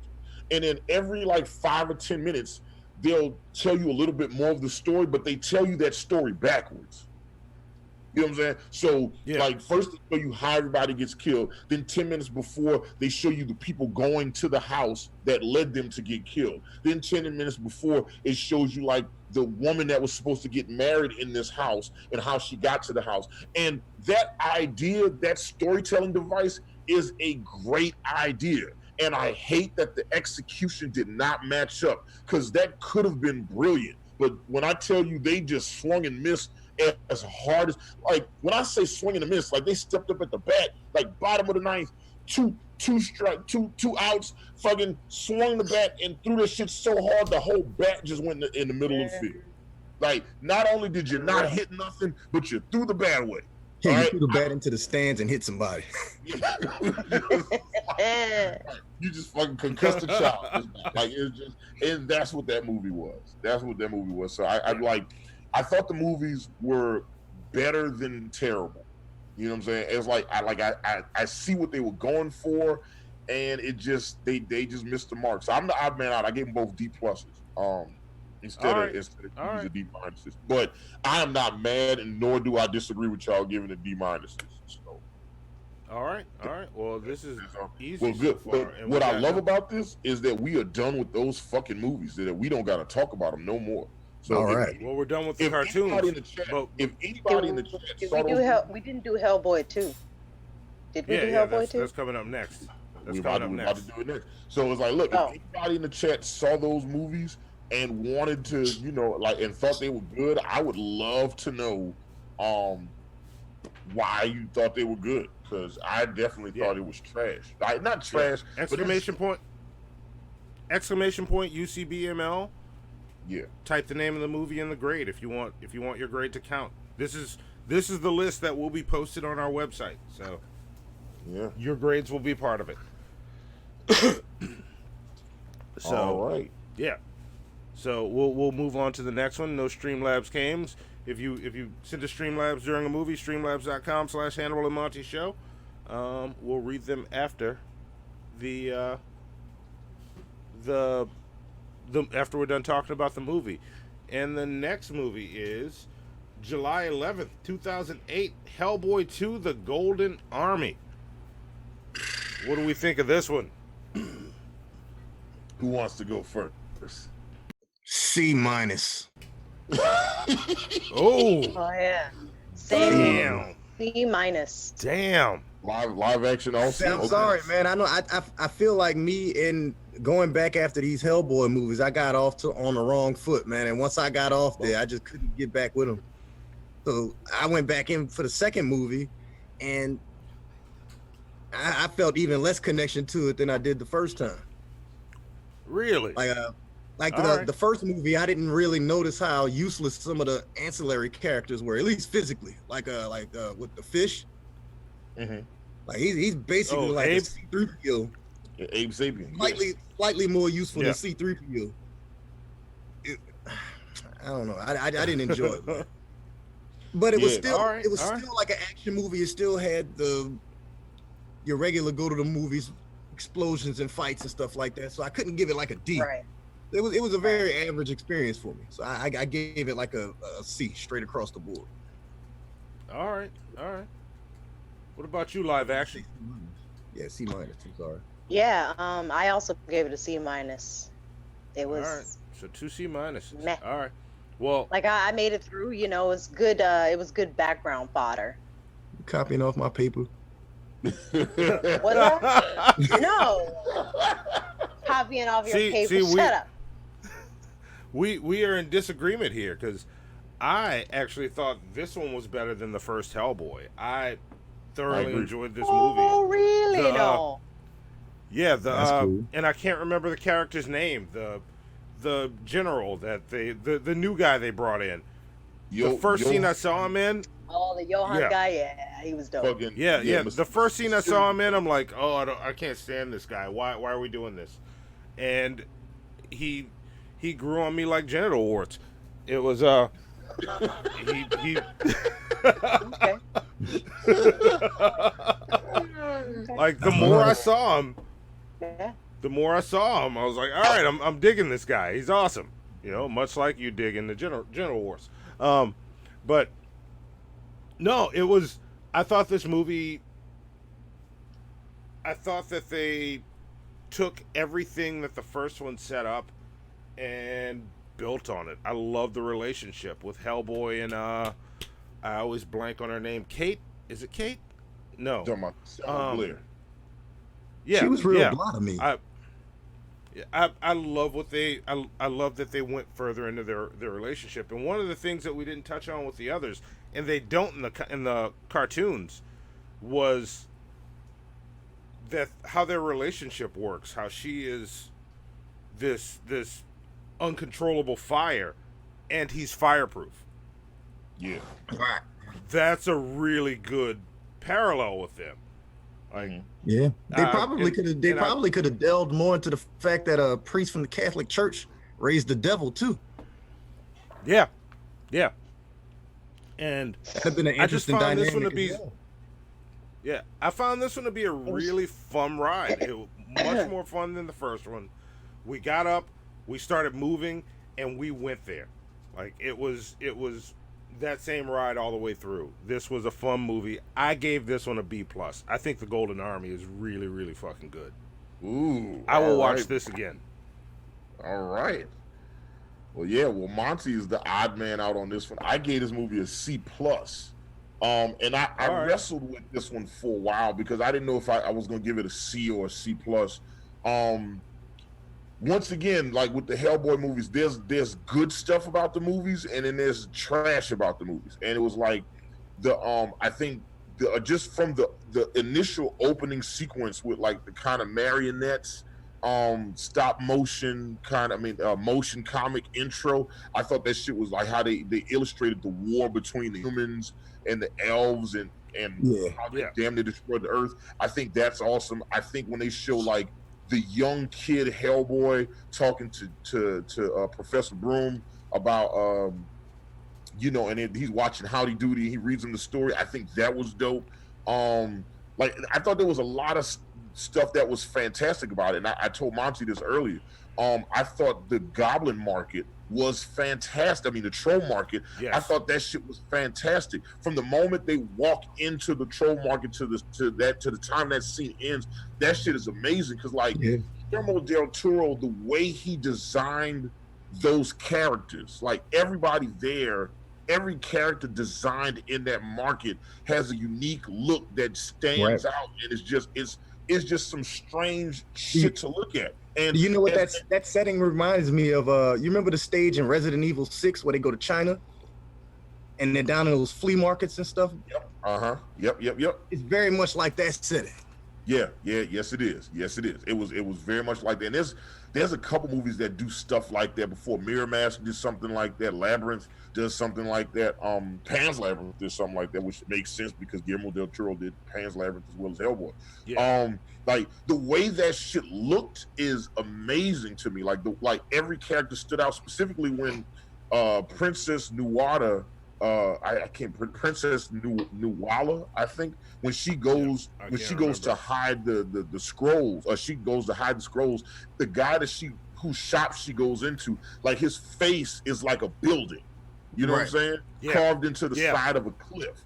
That shit is beautiful looking. You know what I'm saying? Yeah. And as much as I love the way the troll market looked, then the juxtaposition of it is the voices. Like I thought the voice acting for some of those characters was trash. It was just like, and I get it, but I don't get it. Like, why was some of the trolls got like because they're in New York, so some of them have like Brooklyn accents. But then you got another troll that's got like a fucking like heavy Irish accent. Like, why is she Irish? Why are they from Brooklyn? It was some very strange choices to me that just kind of just threw me off with the movie. But then the scene with like the fucking tree ant where they was fighting Groot in the middle of in the middle of downtown Brooklyn, I thought that scene was fantastic. Specifically as Prince Nuada is talking to Hellboy about like, look, man, and this is a common theme with all the Hellboy movies, where the villains of the movie end up talking to Hellboy like, look, why the fuck are you defending these bitch ass humans?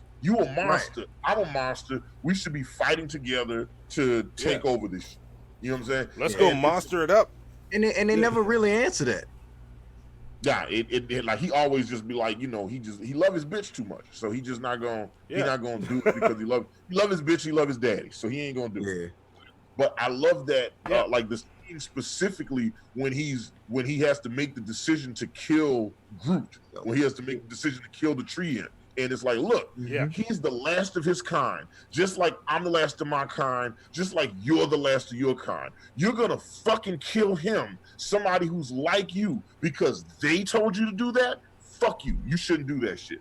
There's some great, like I said, there are some very good things in this movie, not to mention the fight scenes between Prince Nuada and the fight scenes between Prince Nuada and Hellboy. Like his spear work and his staff work, I think is fantastic. And I thought the Golden Army was dope as hell. But then the flip side is Johann Schmidt, when he pops up in the movie, he literally just like, oh yeah, we got this new boss, and here he is, and he's weird, and we're just not going to acknowledge that shit. Just keep it moving. And it was like every now and then the movie would be on this path to being something really good, and then it would just throw a wrench in it. Yeah, just throw a little wrench in it.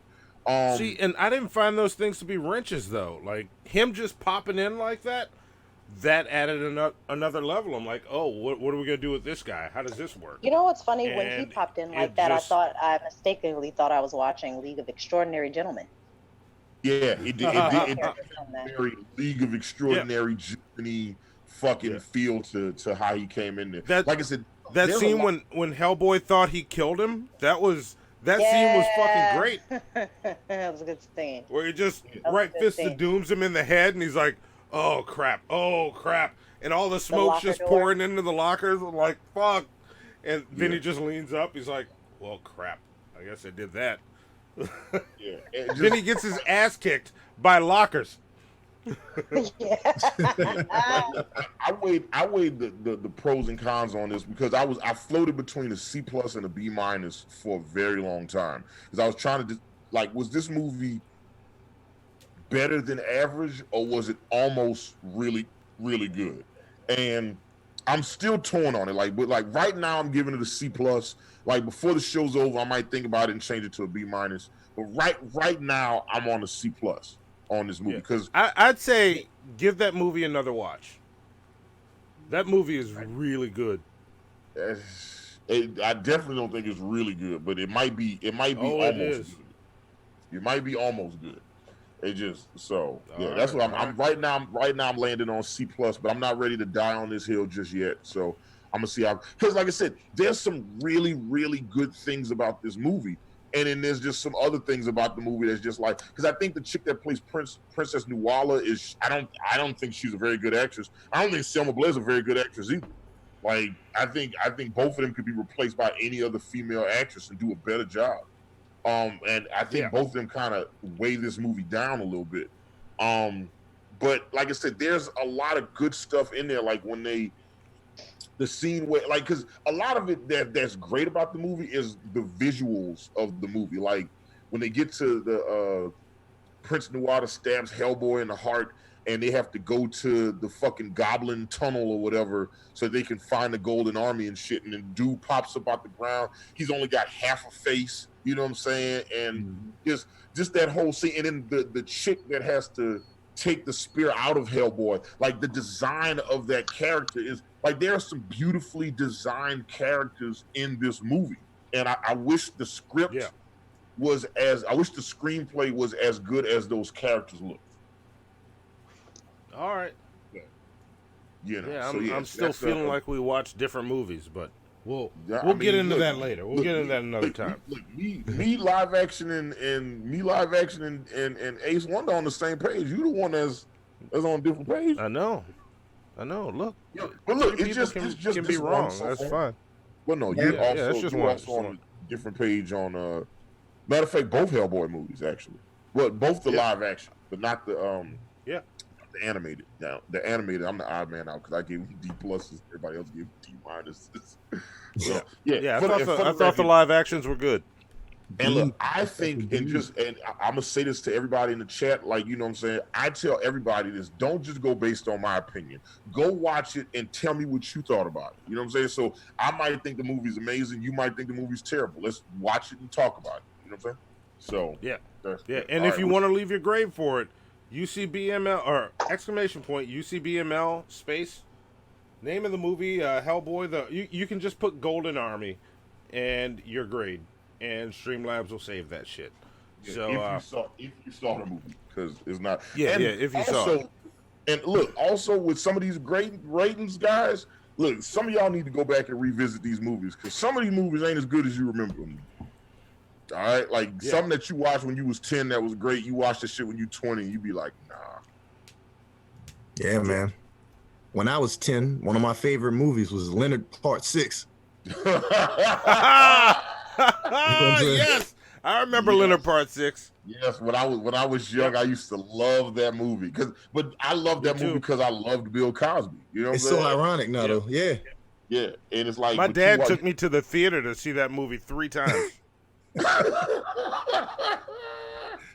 Yep, it was like, what are we gonna do? I was like, I want to see Leonard Part 6 again. Wasn't there a scene in that movie where somebody got ate by tilapia? I think so. I don't remember. I think there was a scene in that movie where he was getting attacked by lobsters and he pulled out some melted butter. You know what? That's how he chased the lobsters away. We need to do a Leonard. Look, I'm calling it right now. We need to do a Leonard Part 6 episode of the shit show. Yeah, look, listen, I'm all about doing an episode of the shit show where we take like 5 or 10 terrible movies and then just rate those shits. And I'm all about Leonard Part 6 being one of them. Yeah, I used to be a big fan of course, like Howard the Duck when I was younger, and then like Flight of the Navigator. Yeah, Flight of the Navigator still stands up. That's a good movie. That's man, it's so good. But like Big Trouble in Little China, nah, I don't. Not so much. It's bad, but it's so good. There you go. So It's so bad, but it's so good. I love it so much. yeah, not fantastic. All right, what's the next movie on the list, Monty? All right. Our next movie. Finally, we're done with almost all of the Hellboys. Now we're gonna dig into some Avengers. Going September we have more 2nd. Hellboys? September 2nd.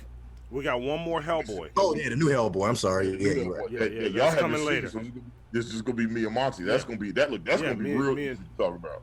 Yeah, we'll go through that one quick. And this next movie is from September 2nd, 2008.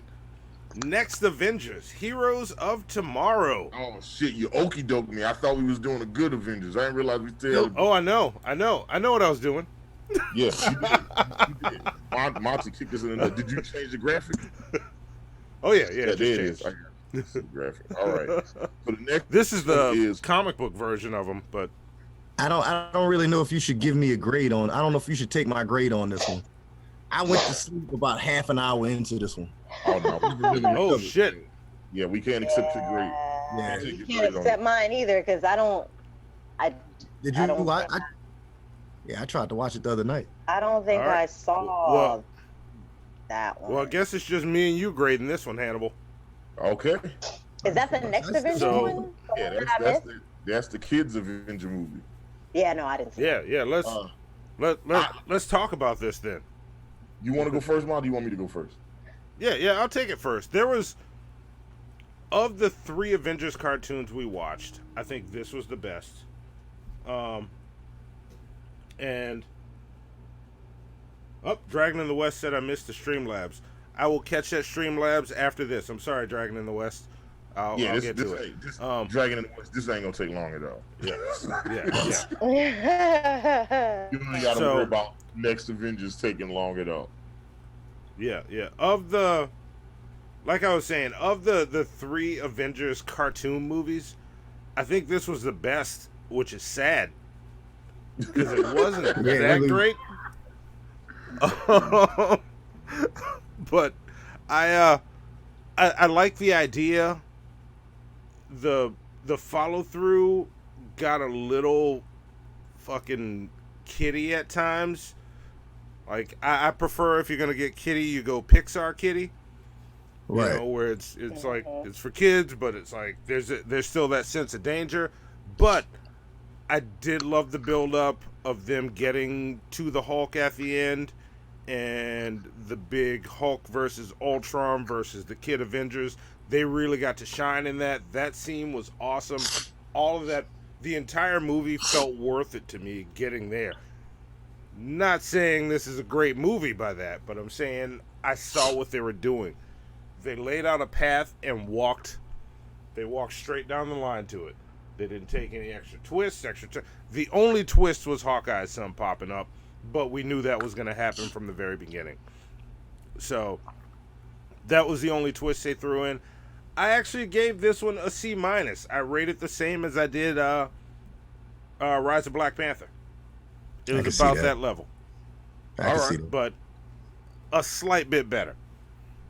And I'm actually just the opposite, because of the 3 animated Marvel movies, and matter of fact, of all the animated movies that we watched, this was the one I enjoyed the most of all of them.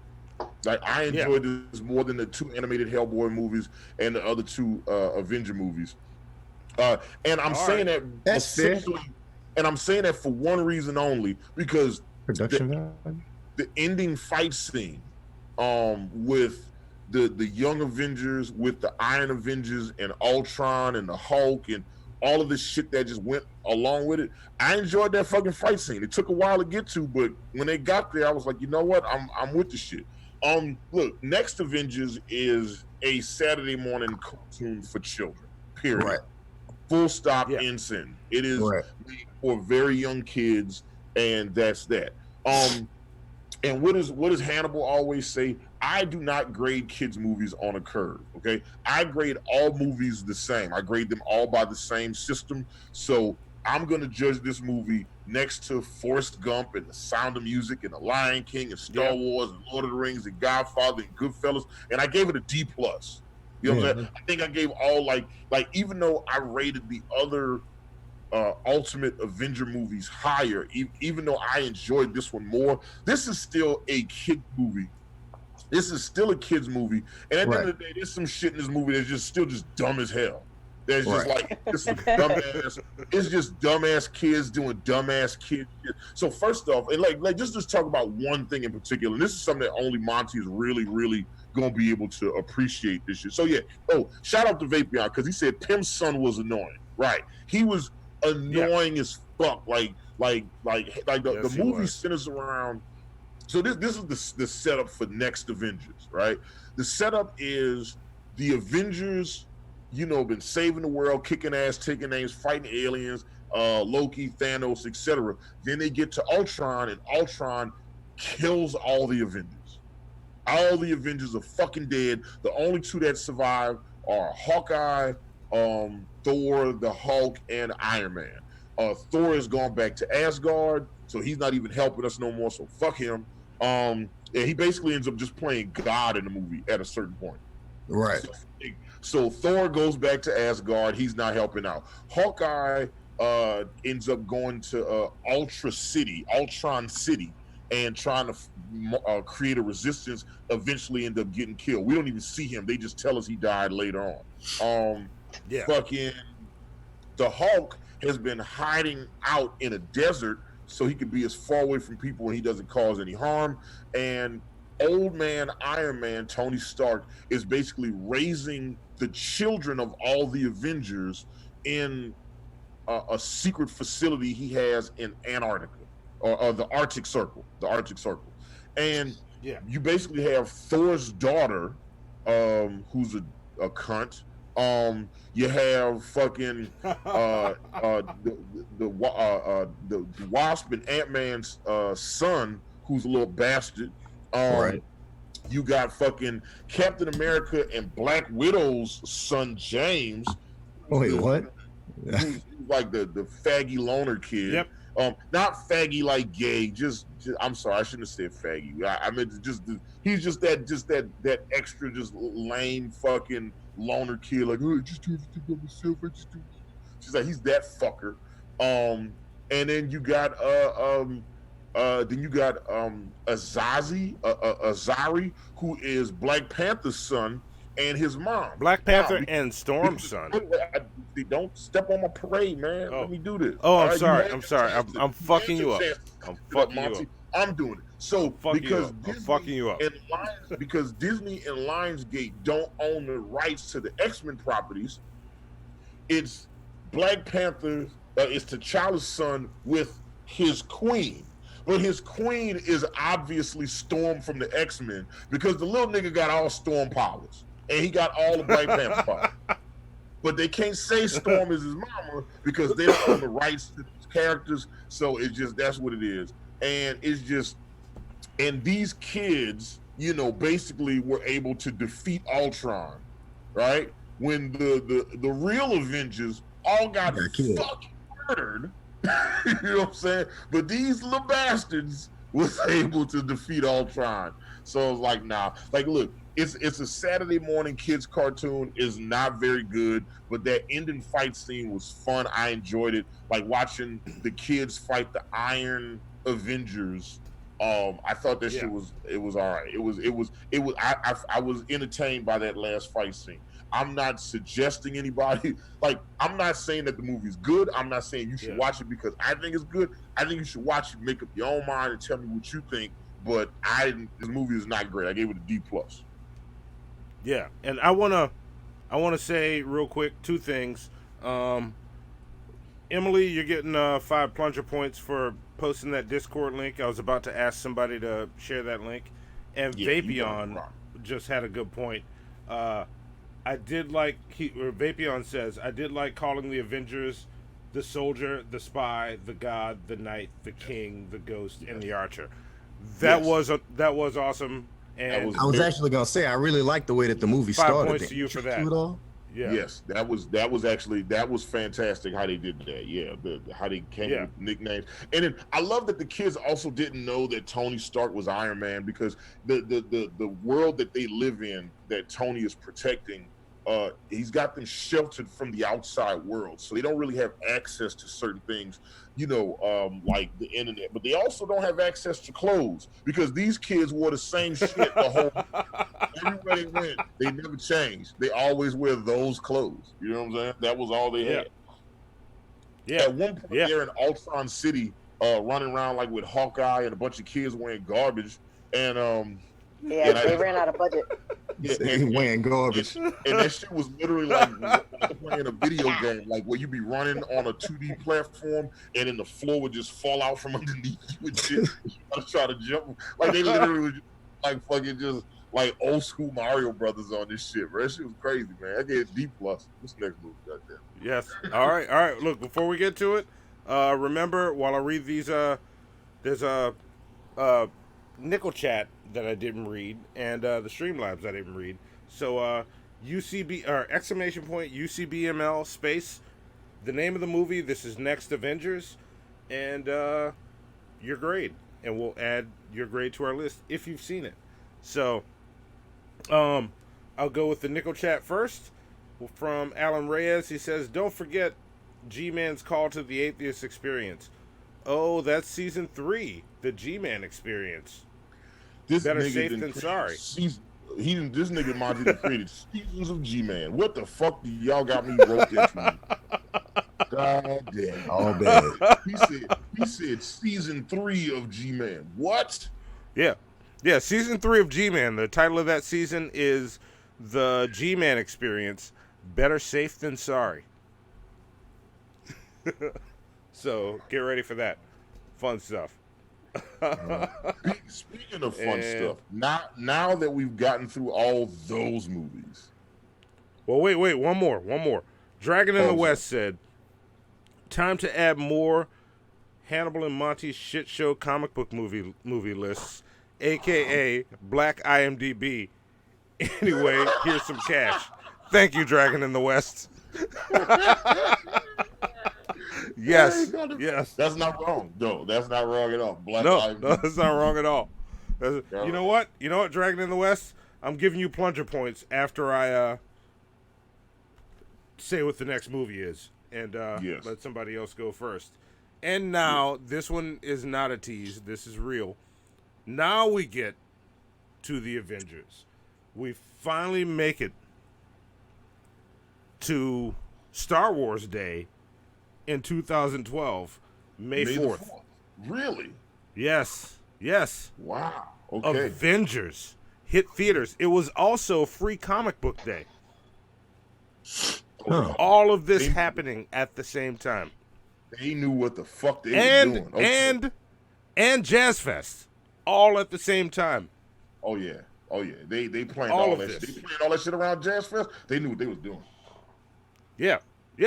They knew what they were doing. So, Avengers, let's fucking get into this. Who wants this first while I give Dragon in the West, or who was I giving plunger points to? I forgot already. Dragon in the West, right? Who did the last Dragon in the West. Yes. Yeah, Dragon in the West. I'm giving them extra plunger points. I'll kick it off. Who wants to take this? Live all right, action. Kick it off. I'll kick it off. I first want to pose a question to the panel here. Okay. To the jury. And I asked Hannibal about this. I think I talked to Ace about this before as well. But in thinking about the Avengers movies, shouldn't we count like Civil War simply because of the single character to group ratio, to Avengers ratio? No. I have heard this argument made a few times before, and while Monty and I, Monty and I didn't have this conversation prior to us deciding on this, but we did have the conversation of whether or not Captain America Civil War should be counted as an Avengers movie, despite the fact that it is a Captain America movie. Because it really is an Avengers movie that they didn't call Avengers.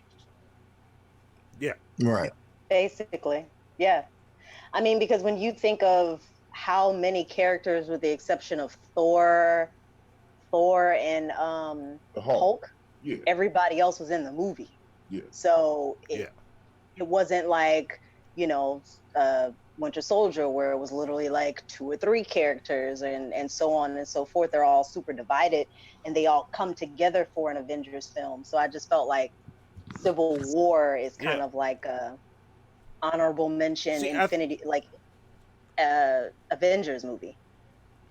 I think you're right that it's an honorable mention in Avengers movie, which means we don't grade it here, but it is an honorable mention. But I think it counts as a standalone or not an Avengers movie because it seems to me their logic is it's all in the title. Captain America, or well no, it's Civil War.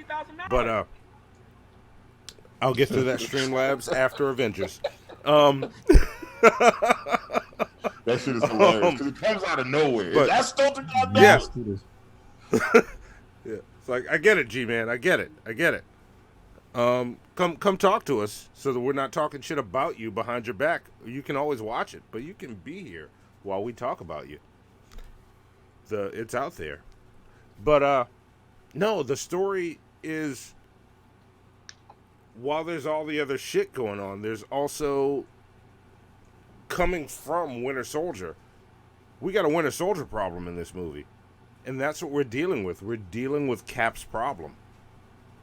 This movie is about Cap and the Avengers fighting because of a situation that is all about Cap. And he ultimately solves it. The Avengers don't. Captain America does. Mm-hmm. So it's a Captain America movie. Yeah, like I feel like you need that movie for the chronology of the Avengers, but if we just ranking Avengers movies, then we don't have to rank it. Yeah.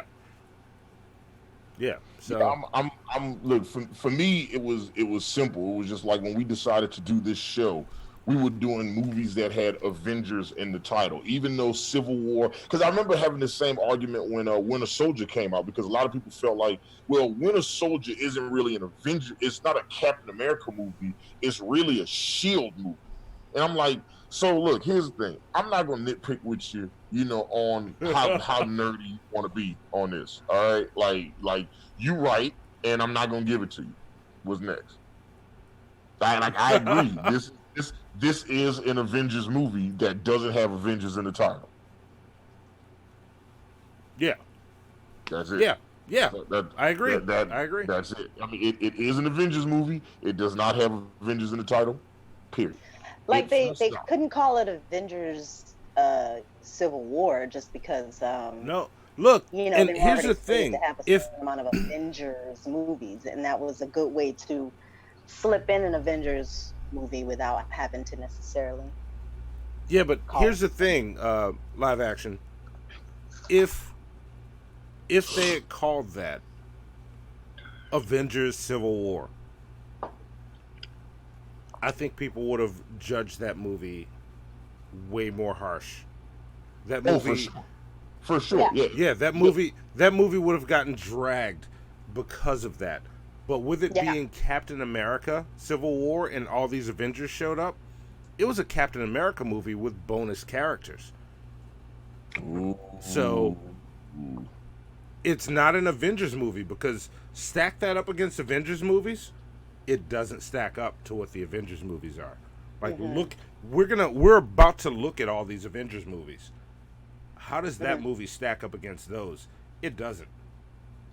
It's still good. It's a great movie. Because I don't know that I agree with that. Yeah, it's a great movie. Have to watch it again. Look, I'm not saying it doesn't stack up because it's trash. It's a great movie. What he's saying is, because it's a Captain America movie, people think it's great. But if they had called this an Avengers movie, people would shit on it. They would be like, I totally understand. I just don't know that I agree. Yeah, I don't know. I think it would. I'm gonna take another look, because take another look. Take another look. Take another look and let us know, because I think if this was called watch it, and in your mind tell yourself this is Avengers Civil War. And I just think this because movie there's would the separation sit of where the Age of Avengers Ultron happened. is. Yeah. I don't think the amount of Avengers. I think Avengers has to be in the title. And Yeah. And I understand why Avengers isn't in the title on that one, and that's why I think this as an Avengers movie would sit right next to Age of Ultron. That actually, I think it's on the same level.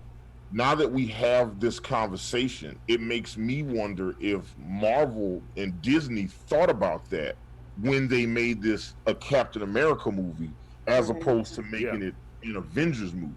That actually might have been strategically done. Yeah, because it's a transition movie. Yeah. So that being said, live action. That being said, Avengers.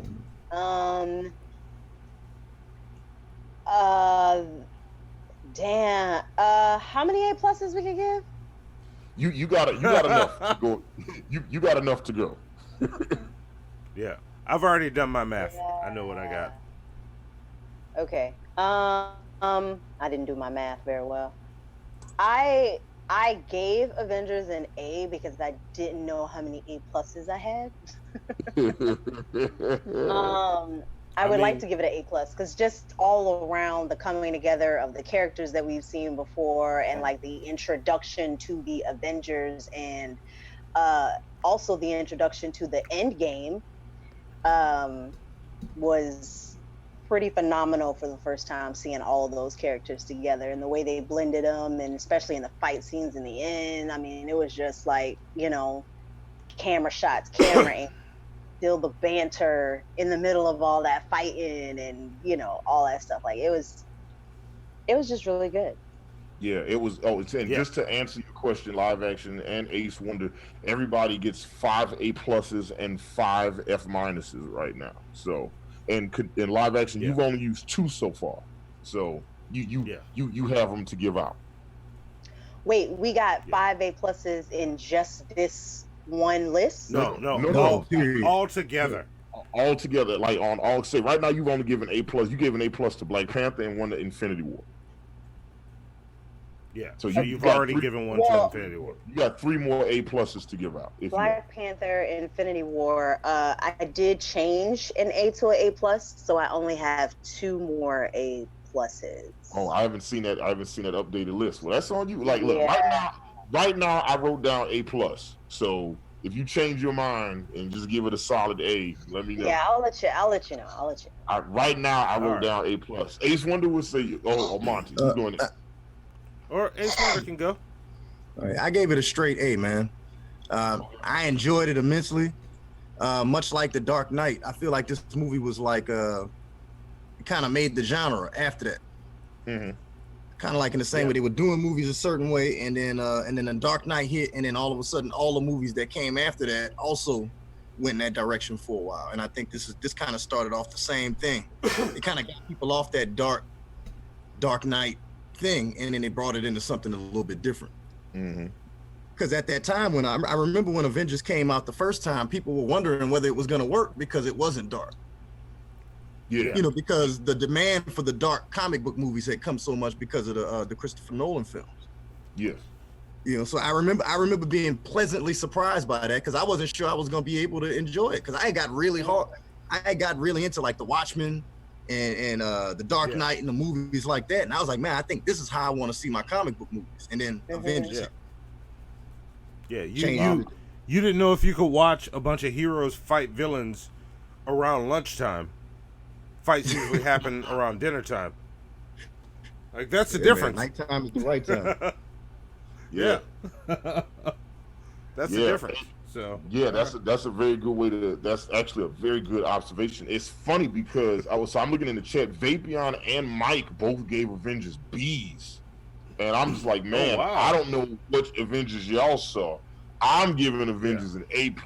All right, Avengers, the first Avengers movie for me, excellent, is one of my. It is so. First off, it is easily. I don't even have to think about it. Is one of my top 5 favorite comic book films of all time. Like, Joss Whedon got this shit right, and this was what happens when when all of the planning and in the studio kind of let him write it the way he wanted to write it and do the story the way he wanted to do it. What's great about the event? I mean, there's so much that's great about this movie. There's so much that's right about that movie. Like the villain, the action is nonstop. Like the flow of the movie never stops. Like it gets a certain pace and a certain rhythm, and it stays at that pace. And it's hard for a 2+ hour movie, like a 2.5 hour movie. It is hard to maintain that level of energy without burning out the audience. And yeah, look, I can remember seeing this movie in theaters 3 times, and all of like the little inside jokes that people were catching. And what's great about Avengers is you didn't have to see all the other movies leading up to it in order to enjoy that movie. And that's why that is the main reason I rank this movie so much higher than I do so many of the other Marvel movies. Because like this movie, Guardians of the Galaxy, fucking Black Panther, and the first Iron Man. Those are all movies where it's like if you didn't see any of the other surrounding movies, you can watch this by itself and still have a blast. That wait. Hannibal, 1 second. Can you spew off that list for me one more time? What did I say? Guardians of the Galaxy, Black Panther, Guardians of the Galaxy, Black Panther, Avengers, and Iron Man. There's probably 1 or 2 other movies in there that I could throw in there. All right. Because I think Ragnarok could go in there. I think Civil War, not Civil War, Winter Soldier could go in there. Like the reason I'm not as quick to throw. You're just covering your ass right now. All right, I got because it is very connected. Yeah, because in order to enjoy Ragnarok or Winter Soldier, I think you need the other movies leading into it. You know what I'm saying? But with the other movies, I don't think you need that. In order to just go, like you can go into Guardians blind and just enjoy that movie. You can go into Panther blind. You can go into, but in Avengers, for it to be this big ensemble piece, and it worked the way that it worked. Specifically, the Hulk scenes I think are fantastic because up until that point, everything they had done with the Hulk had been mediocre to bad, and then they did that movie. And he's climbing the building. Like the opening scene when he pulls up. I mean, not the opening scene when he pulls up on the fucking moped during the Battle of New York, and he was just like, "Yeah, man, it's time for you to get angry." He said, "That's my secret. I'm always angry." And he punches the shit out the Chitauri ship, and then he jumps out there, starts ripping people to pieces. Like when Loki is doing his final speech, he's like, "Enough!" Yeah, that was probably the best part of the movie, man. And starts ragdolling his ass off, bro. That shit is amazing. That shit was fucking. Yeah, that shit is fucking fantastic. It's absolutely fantastic. Yeah, so Avengers, the first Avengers movie is an A+. Joss Whedon's perfection. And when I think about all the stuff that he's done, Buffy the Vampire Slayer and Firefly, and all the just miscellaneous writing that he's done up until that point, like Alien 4 and fucking and the first X-Men movie and shit, and I look at all of the misfires and the close calls and the almost fantastic things he did, and then he got a chance to do that Avengers movie, and it was brilliant. It was everything about that shit was fucking fantastic. It was A+ all the way. All right. Well, for me, I'll start by saying that guy's playing Gallagher. I said that earlier. Yes.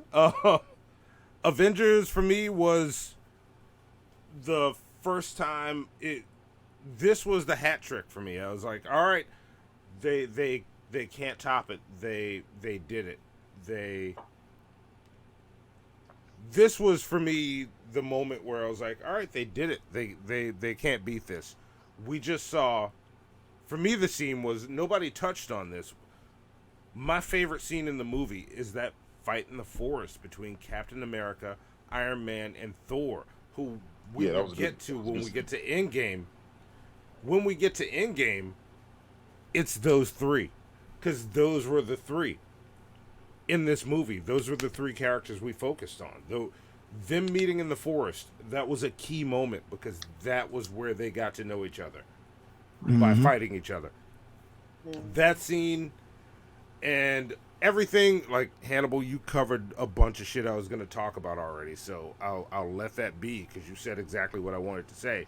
And And I also want to say Winter Soldier was not in your list of 4. But yeah, Guardians of the Galaxy I knew was. I knew that you had caught that, and like I said again, the only I was specifically listing movies that you didn't need you didn't need another movie in order to enjoy that movie.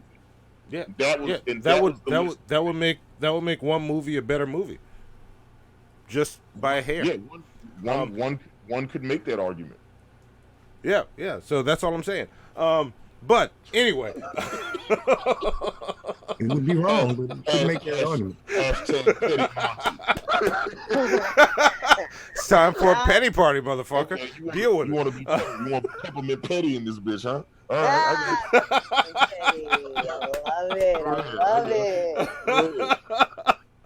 Awesome. But yeah. So the forest scene, the puny god scene, the first time we see Tony Stark willing to sacrifice himself, and then to bring it back to full lighthearted at the end where he wakes up, he's like, what the fuck just happened? He's like, all right, we're gonna go stop Loki, but we can still get shawarma after. The shawarma thing, just get that other moments that we haven't discussed. Yeah, that's fucking great. Hannibal just had shawarma, by the way. See? Shawarma's good, man. And see why they went to asked if he could put barbecue sauce on that shit. I did, and it was unnecessary because Monty made good shawarma. You know what I'm saying? Look, he might be wrong about Guardians versus Winter Soldier, but he was right about that fucking shawarma. So, yeah, I make some badass shawarma. But all that being said, I give this movie an A+. Let us know your grades. UCBML or UCBML grade, and then Avengers. And your grade, but I give it an A+. All right, 3 A+ and an A. Out of curiosity, Ace Wonder, you've only given out. Let me see. You've given out 2 A+ so far. One to Black Panther, one to Spider-Verse. What would it take? What's the thing that stops you from giving it the A+? Because I've decided that I'm not going to give out any A+ until we're done with the whole list, and then I'm going to go back over the entire list, and then I'm going to give out my A+. Okay. It's gonna stop me from having to change it later. But look, you know it's gonna take us a while to do all these movies, man. You know, because every month we just add little by little. Oh yeah, I have no problem holding on to them A+. Hey, listen, Ace Wonder is playing the marshmallow game the right way. So, what's the marshmallow game? But if I say the reason I did it, go ahead. It's that thing where it's how does it work? I'm going to give you 2 marshmallows. You can eat them now, or you can wait a certain amount of time, and then I will give you double the marshmallows if you still have these marshmallows.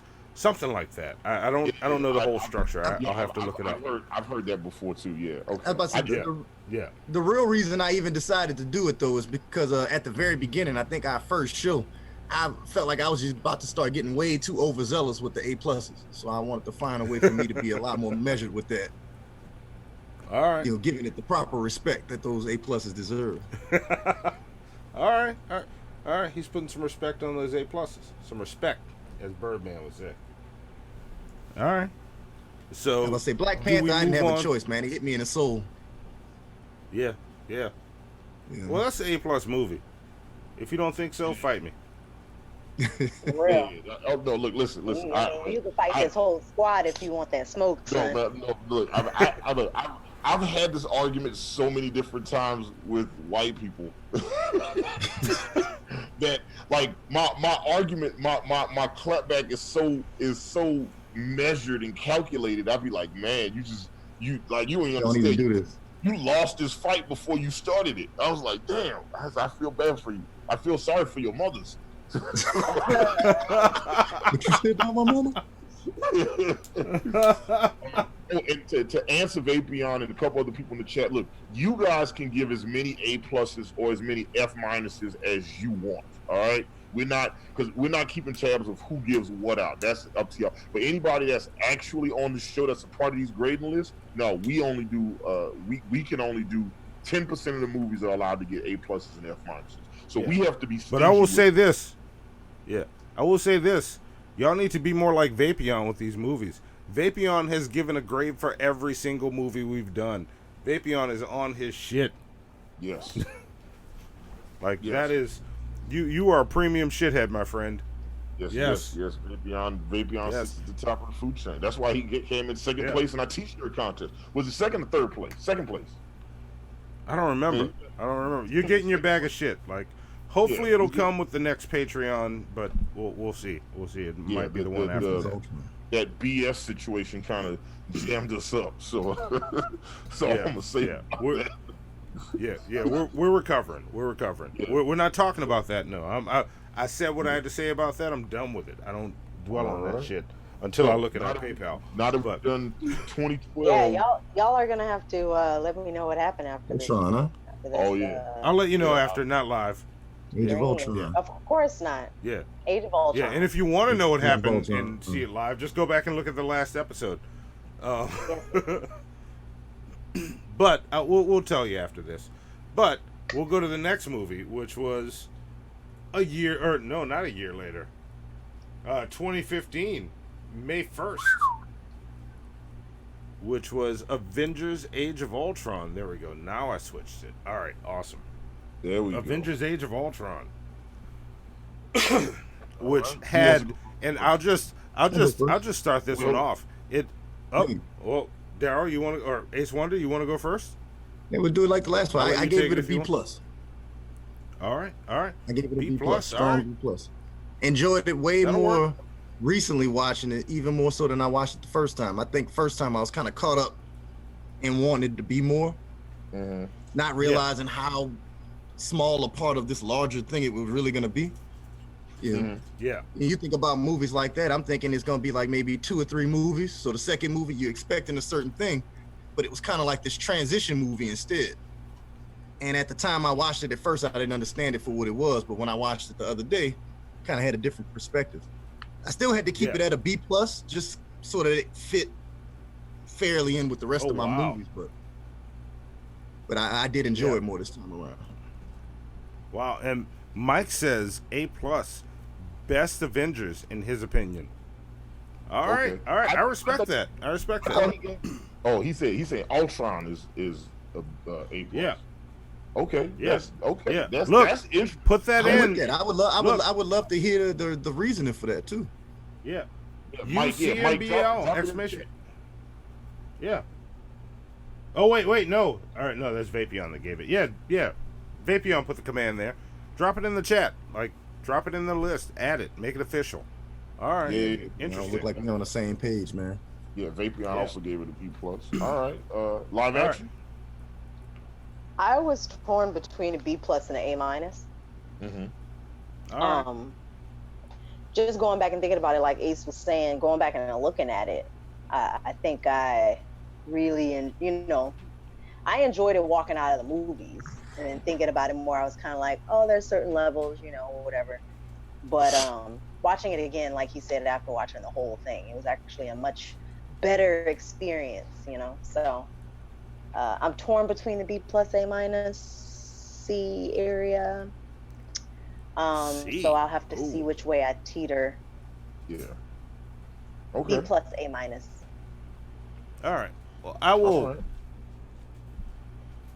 I'm gonna chime in and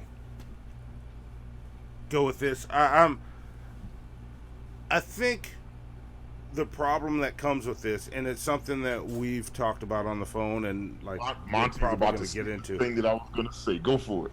Yeah, and I'm saying this to pass it on to you because I'm not gonna go all the way into it. I'm gonna leave it for you to go all the way in. I think we're expecting. I think this movie, we had expectations, and it seems to be forever judged for those expectations, which have nothing to do with what the movie is.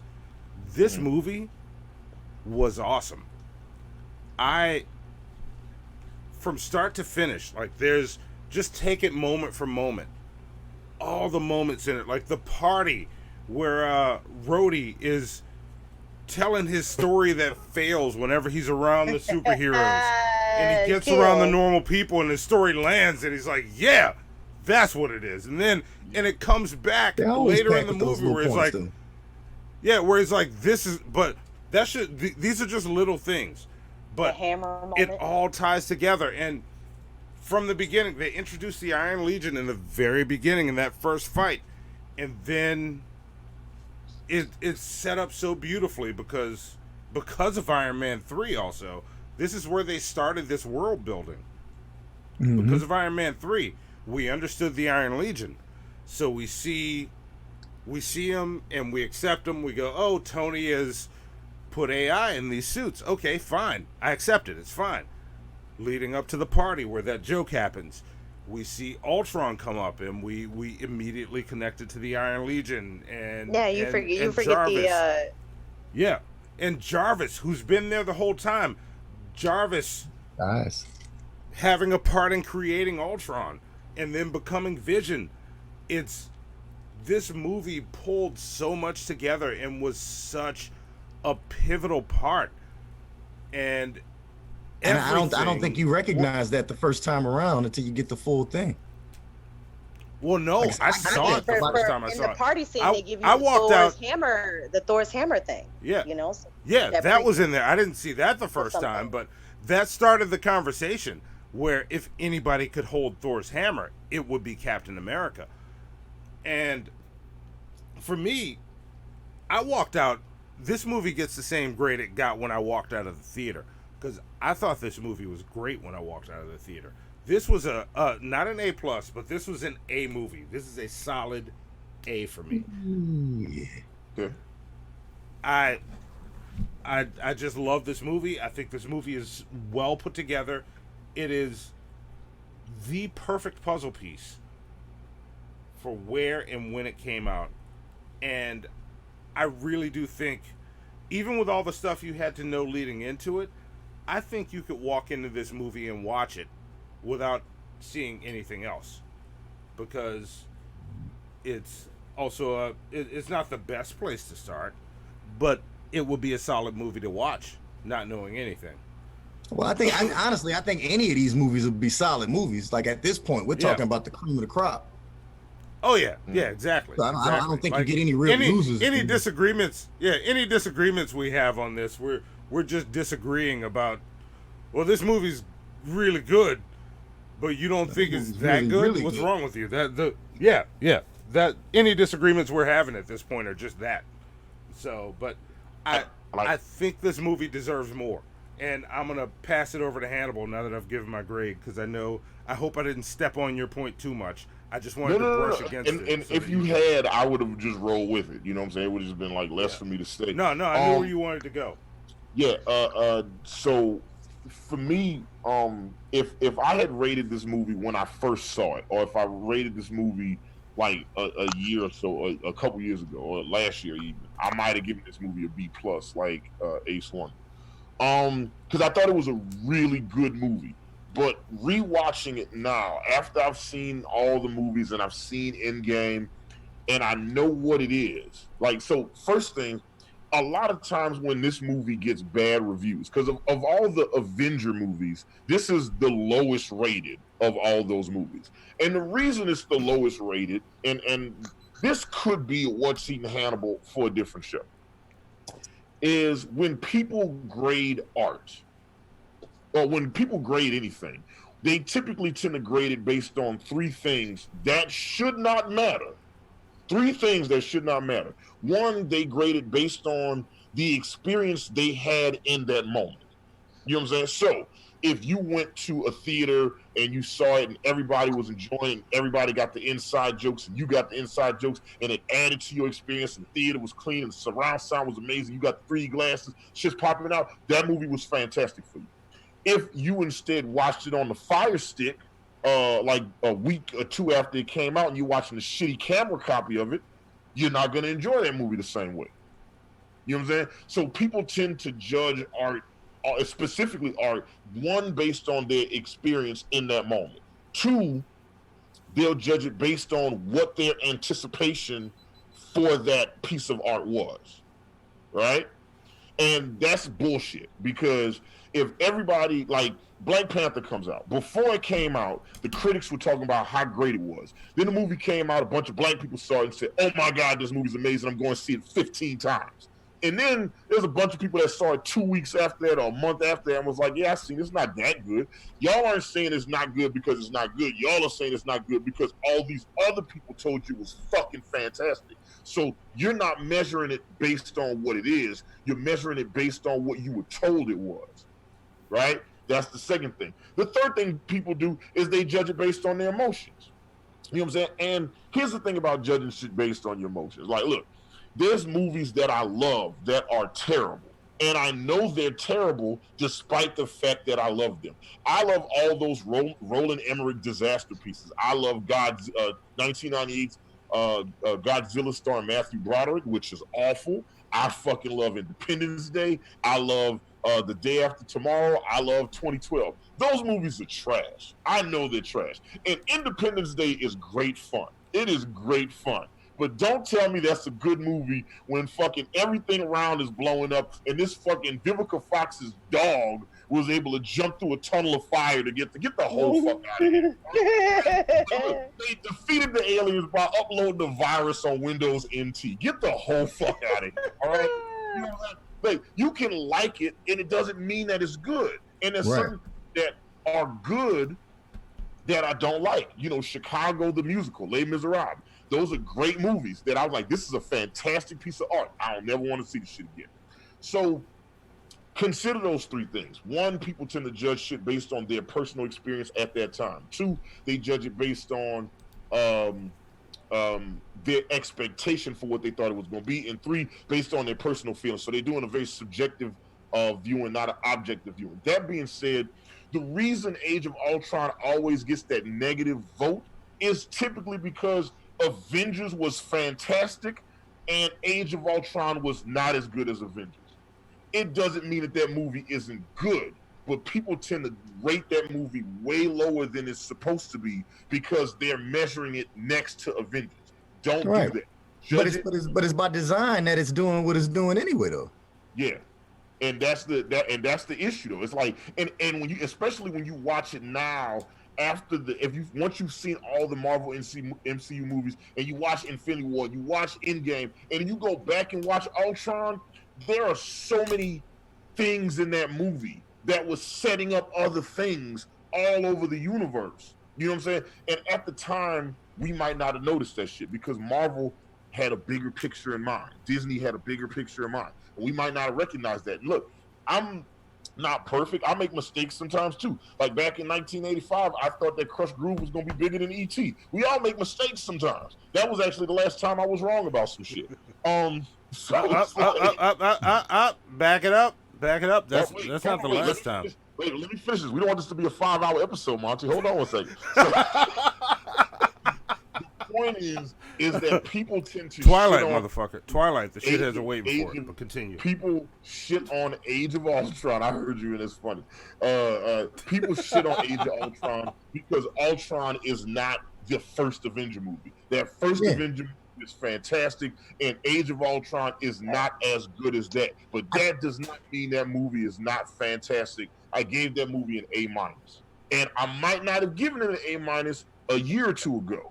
But rewatching it now, and I rewatched it this morning. Like, I literally just watched it. It's like, this movie is fantastic. Like the only reason I gave it a minus instead of just a solid A is that there are a few scenes in there, specifically with the Hulk and Black Widow and Jeremy with Hawkeye and his wife, where the movie slows down a little bit, where it loses a little bit of pacing. But let's not lose the fact when we talk about all the great MCU villains that have taken place. Killmonger is fantastic. Michael Keaton as Vulture is amazing. There are some, like, Loki is fantastic. Thanos is a phenomenal. But we sleep on how good Ultron is. Like, Ultron was he was a great villain. Yeah. Like, when he does the whole, he comes out at the party and then right when they destroy that particular body and he starts quoting the Pinocchio shit. You know what I'm saying? Yeah. It's like that shit is so demented. Or like when he cuts off Claw's arm, you know, by accident because he's just mad. He's like, "Oh shit, I didn't mean to cut your arm off." But look, listen, I got a point to make. You know what I'm saying? It's like in his mind, and this is what I love about a great bad guy. In a great bad guy, in a great villain's mind, in his mind, he is not the bad guy. Exactly. Yeah. He was created to liberate. You know what I'm saying? He wasn't created to be destructive. Yeah. But I think with this movie, I think another part of the reason people rank it a little bit lower is because of the way it's constructed. I felt like while it was thorough all the way through, it didn't necessarily have some of the high points that some of the other movies that you can lean on. Instead it was just like 93.5 all the way through, if that makes any sense. I think what happens, like the biggest issue that happened, and part of this is just Joss Whedon was getting at it with Disney in this movie. Like when he was trying to make this movie, so when he made the first Avengers movie, Disney kind of fell back and let him work the way he wanted to work.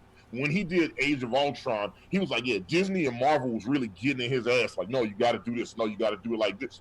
No, you got to do it like that. He's like, bro, back the fuck off and let me make this movie the way I want to make it. And they didn't let him make this movie. And because they didn't let him make this movie the way he wanted to make it, that is why Joss Whedon walked away from the Marvel MCU universe. That is why Kevin Feige has been overseeing everything since then. You know what I'm saying? So it was like, first you had the Jon Favreau phase, which was very short-lived. Then you had the Joss Whedon phase, which is what made it the phenomena that it is. And then we had the Kevin Feige phase. And people heap all of this praise on Kevin Feige, which he deserves. But let's not act like Joss Whedon was not the man. He was the wizard behind the fucking curtain, making sure all this shit was moving the way it needs to. And he ran into a lot of issues trying to put this movie together. And he was like, you know what? I'm out. Like, it was just like, y'all aren't trying to let me tell good stories. Y'all just trying to sell toys. And they're like, well, why can't we do both? And he was like, well, yeah, but it starts with a good story. Let's make sure we tell good stories. Like, and he talked about like Simon Pegg was supposed to do wait, is it Simon Pegg? Goddamn, the guy who did Scott Pilgrim versus the World was supposed to do Ant-Man. He wrote a script for it, and Joss Whedon said that it was the best comic book movie he ever saw written in life, and Disney refused to let it be made. And then after they chased him off the movie, Joss Whedon spoke out in how he felt like Disney wasn't doing a very good job of handling the shit. Look, I know I'm getting off pace because we still got more movies to talk about. Age of Ultron, if you haven't seen it in the last 30 days, I challenge you to go back and watch this movie and tell me that this is not a great fucking movie. This is the biggest complaint I have about this movie is that a lot of the stuff that they do in this movie, they did in the first Avengers. It was like, oh, we gave you this scene, we're going to give you this scene again here, or we're going to give you another version of this here. And I don't think that was because that was what Joss Whedon wanted. I think that's what Disney wanted. And he was trying to feed the monster. I can see that pretty much anything that looks uniform, you can kind of bet that the studios are behind it. Yeah, and it was just like, but that is a fucking great movie. Like, just from top to bottom, front to back, we start to see the beef between Iron Man and Captain America in terms of like how they feel like their powers and their intelligence should be used and how they govern the world. It's a great movie, and there's some fantastic scenes in that movie. You know what I'm saying? You know, and then the whole time we're talking about this, we haven't once mentioned the fact that the Marvel version of Quicksilver is not as good as the X-Men version of Quicksilver. You know what I'm saying? They just made him a throwaway character. Yeah. Although he was really great with Hawkeye. Like, they just had two lines to exchange to each other, but it was different every time. It was great. Like, what? You didn't see that coming? Oh, and shout out to Vapion. It was Edgar Wright who was supposed to write. I was about to mention that. I already gave him 3 plunger points. Check your points. Yes. And just so y'all know, I am like, while people are talking, I'm watching the chat, and I don't want to jump over people and say, hey, this person said this. If you're saying some shit I like, I'm giving you plunger points. So I have it open in front of me. And whenever we do these comic book episodes, I always go back and read everything you guys say about these movies and shit. Because I'm as y'all can see, I'm very passionate about about these fucking films and shit. So I just, look, and right now when you look at our grades, like actually in this one, live action, where you landed at on this one? B plus, A minus. Where are we at? Ultron. We're still on Ultron. Yeah, I was teetering. I'm gonna go A minus on it. Okay. All right.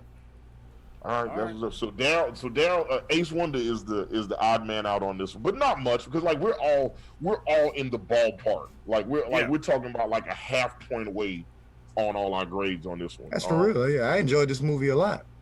Yeah. So. Yeah, and I wanna ask y'all a question before we move forward because I just looked at something and I realized something today and I meant to ask.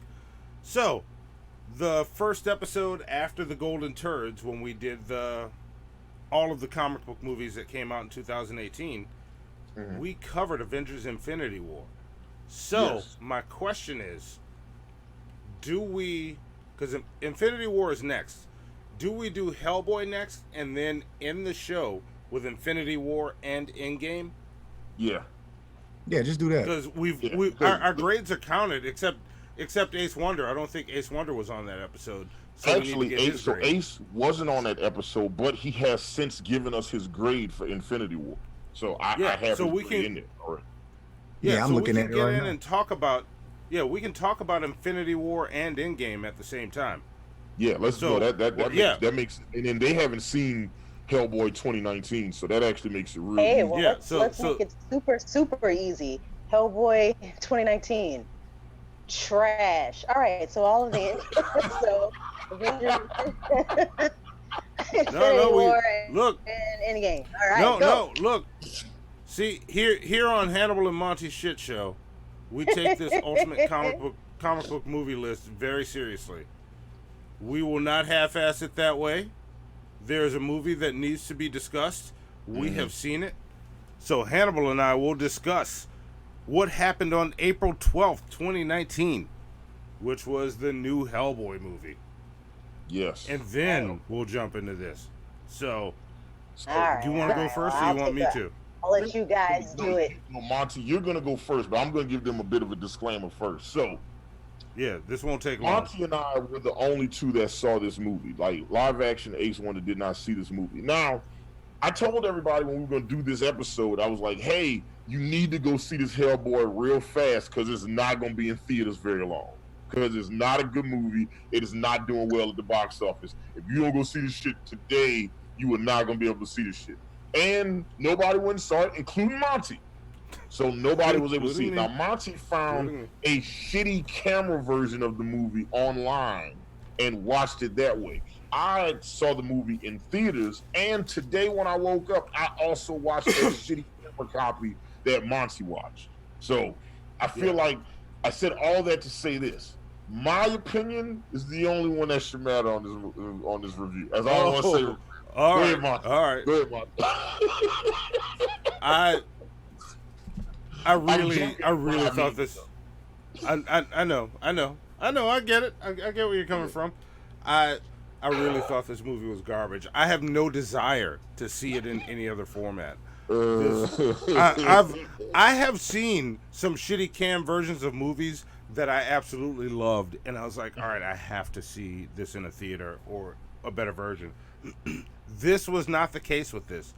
This was as bad. This was mildly better than those two cartoons. Just mildly. Everything about it, the scene where and also on these episodes, spoilers. None of these reviews are spoiler free. If you want to see it, I'm sorry. But if you want to put your grades in, UCBML grade, then put your grade. But they wanted to see this Hellboy movie. They'd have seen this Hellboy movie. Didn't nobody want to see this movie. That's why it's not in theaters. But didn't nobody want to see it.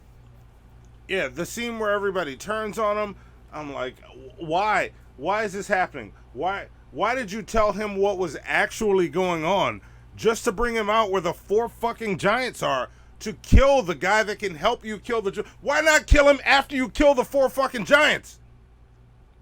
Like, what are y'all? That's the first time I checked out because I'm watching and And they're like, all right, here's this story about how we fight these giants and we do this thing. And now there are 3 of them, not 4, I'm sorry. But there are 3 of them this time. So that's why we need you. Fair. Why get him all the way to the place where you're... And when I found out it was actually the place where the giants were, where they decided to fight Hellboy, like, this makes no goddamn sense. Like, you brought a guy that is on your side because his dad said, go, help these people. So he trusts you. He will help you kill these giants. Once those giants are dead, then you start the spear party. I would have believed that a lot more, and I might have liked it more. Like, I checked out at that moment, and Hellboy was played more like a big baby than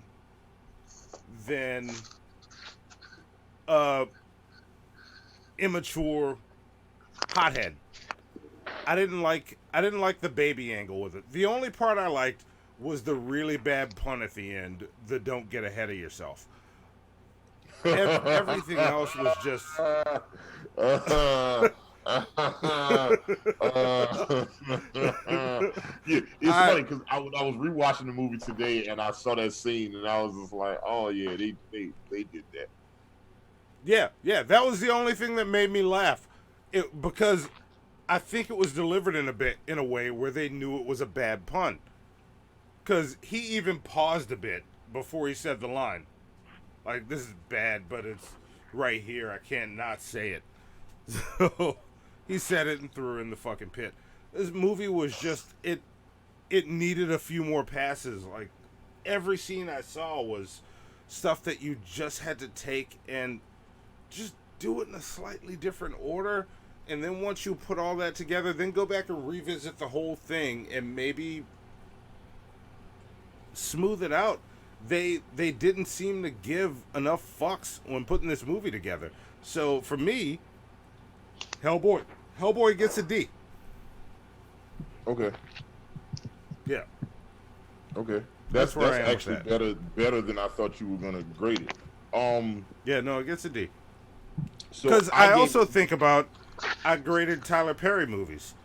It's not worse than some of those Tyler Perry movies. Yeah. So, okay. So in that respect, I am going to disagree with you. It's like I saw it in the theater. I know what it is. I know what it ain't, and I've seen it like in its full glory. So I know. I like I said, I know. Like I said, and if somebody was like, "Hey, I'll pay you to rewatch Hellboy 2019, or I'll pay you to rewatch any Tyler Perry movie," I'm watching Hellboy. I don't gotta think about that shit. That ain't tough. You know what I'm saying? Yeah. It's just like, I would rather watch Hellboy than re-listen to most of the Insane Clown Posse albums. Like, when I think of some of the challenges, I'm like, yeah, this wasn't that. So look, let's get it out the way, right? This movie is not awesome. All right, first off, I gave it a C-, and I debated about a C- or a D+ for a while, but ultimately I landed on a C-. And I'm gonna say this first. I did not like this movie. I did not like this movie. Me giving this movie a C- is not based on my enjoyment or lack thereof of the film. All right? I'm basing it just objectively for the pieces that it is. This movie is plagued with problems. Right? This movie is just, first off, the movie starts off with like, in the dawn of time, during the fucking black ages of this and that. It's like, right off the rip, they just drop an F-bomb because they want you to know that this movie is rated R. You know what I'm saying? Because it's trying to capitalize on the R-rated comic book movie phenomenon. And this movie is like Deadpool meets Constantine, with a character that's instead of playing Hellboy, it's more like he's playing Lobo. You know what I'm saying? And it's a mix of a lot of things. It's like, it's not quite a superhero movie, it's not quite a comedy, and it's not quite a horror film. And at different points of the movie, it tries to be all these things, and it never accomplishes any one of those things very well. You know what I'm saying? So that's the big problem with the movie. And the more I read into this movie, they were plagued with issues. Like apparently in 2017, Guillermo del Toro put a tweet online that was like, "Hey, if I can get 100,000 likes on this tweet on Hellboy 3 tweet, I'm gonna sit down and try to see about making a Hellboy 3." So in less than 24 hours, he gets his 100,000 likes, right? So he calls up Ron Perlman, he calls up the creator of the Hellboy comics so they can sit down and have a meeting so they can talk about making Hellboy 3. Mike Mignola. Yeah, Put that Mike dude's Mignola, name out. right. Yeah. So they sat down to talk, and when they walked away from that meeting, it was like Hellboy 3 is not happening. Apparently, Ron Perlman and Guillermo del Toro were on one page, and Mike Mignola was on another page. I think Mike Mignola felt like when they made the first two Hellboys, he did not have as much of an artistic say in how they described his characters. He wanted the movies to be more horror based, not like he didn't want it to be as light and funny as they were. He wanted them to be darker and scarier. And then, so that explains the rapid shift in tone in this movie. Like there are some very good horror scenes in this movie. There's a witch with no eyes in this movie that has no legs and is walking upside down with claws on her hands. Like, it is a really scary looking scene. And in the last 20 minutes of this movie, there are some of the most gruesome, bloody deaths I have ever seen in any superhero movie ever. Like, there's a scene where they just tear a dude by his nutsacks in half in the middle of the street. Like, it gets crazy in this movie. So there are some scenes, and the scene that Monty talked about, there's a scene where Hellboy ends up fighting some ogres or some giants in the middle of a fucking field. That's a great scene. That scene in and of itself, by itself, is great. The thing that led up to that scene is fucking retarded. And there's a lot of fucking retardation in this movie. The biggest issue I have with this Hellboy movie is this Hellboy movie is a story that's already in progress. When you start this movie, this story has already been going on for a while. Hellboy is having interactions with characters that you've never met, that you've never heard of. So if you've never read the comics, there's a lot of shit that's just totally lost on you in this movie. And that's the reason that this movie sucks balls right there. It's like there are just instances with characters in this movie that just happen. And if you don't read the comics, you don't know any of this shit.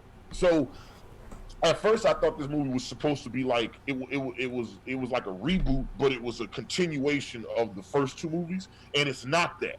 You know what I'm saying? And because it's not that, it makes this movie even harder to watch. The only people that are going to enjoy this movie are people that are already fans of the Hellboy franchise or people that have never seen other comic book movies. Because if you've seen another comic book movie, this movie can't be good. But if you've seen no comic book movies, you might enjoy Hellboy 2019. Yeah. It's a rated R horror film that's sort of a comedy but not really, that's sort of a superhero film but not really. And I actually don't have a problem with David Arbor playing Hellboy because I like him playing like kind of a younger version of Hellboy. That's kind of learning his place in the world and stuff like that. Where the movie sucks is the opening sequence. And first off, there aren't a lot of good movies starring Mila Jovovich. So as soon as I saw she was in it, I was like, oh fuck. I didn't know she was in this shit. Queen of D movies. Yeah, she the queen of D movies. She be in some trash, but most of that's because of her husband. Because her husband's a director that makes shit movies, and she be in his movies all the time. She's not a bad actress. She was good in something I saw. Oh no, Fifth Element. But she didn't have any real speaking lines in Fifth Element, so I don't really know how good she was. You know what I'm saying? Fifth Element was a good movie that she was in. You know what I'm saying? But yeah, it just, the first scene of the movie, like Hellboy is in Tijuana visiting a friend of his that worked with him at the BPRD that got turned into a vampire that decided to become a luchador wrestler to try to fight for the luchador wrestling title. You know what I'm saying? It's like, hey, here's this character nobody knows that we don't have any backstory on. And this is just and that's the movie. You was talking about Nacho Libre. Yeah, the whole movie is random as fuck. Like, it's just super duper random. Like I said, don't take my word for it. Whenever this movie comes out on DVD, which I gotta imagine is gonna be in a few days, because they're gonna try to make as much. And why did they put this movie out the same month as Endgame? That's dumb as dirt. I don't even know what they was thinking about this. This is like a Starbucks cup. In reading up on this movie, though, I'll tell y'all this. This movie was plagued with problems from the jump. Like, Neil Marshall, the guy who directed this movie, ran into issues with the producers about a lot of things.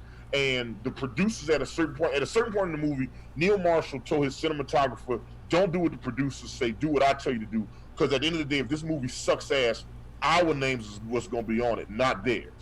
So the producers, to teach the director a lesson, they fired his cinematographer. Like, you don't control shit here. We're telling this story. You know what I'm saying? This movie was plagued with problems from day one. David Arbor, who played Hellboy, had problems all through the filming of this shit, and it all shows in this movie. So, yeah, that's it. Yeah, this is. Go see it for yourself. It'll be out on Redbox, Netflix soon enough. And I'd love to see what y'all think about it. But yeah, this movie is not great. I gave it a C- because there's spaces of it for it to possibly be good, but what it was below average. All right. Well, let's move on to the fucking finale. Oh, I went too far. I stepped back. There we go. That's where we are. Let's go Infinity War Endgame. Mostly Endgame, unless anybody has some Infinity War stuff to talk about. Because no, I mean, you want to hear Infinity War? Yeah, I'm gonna go first on this one, and I'm gonna be real fast.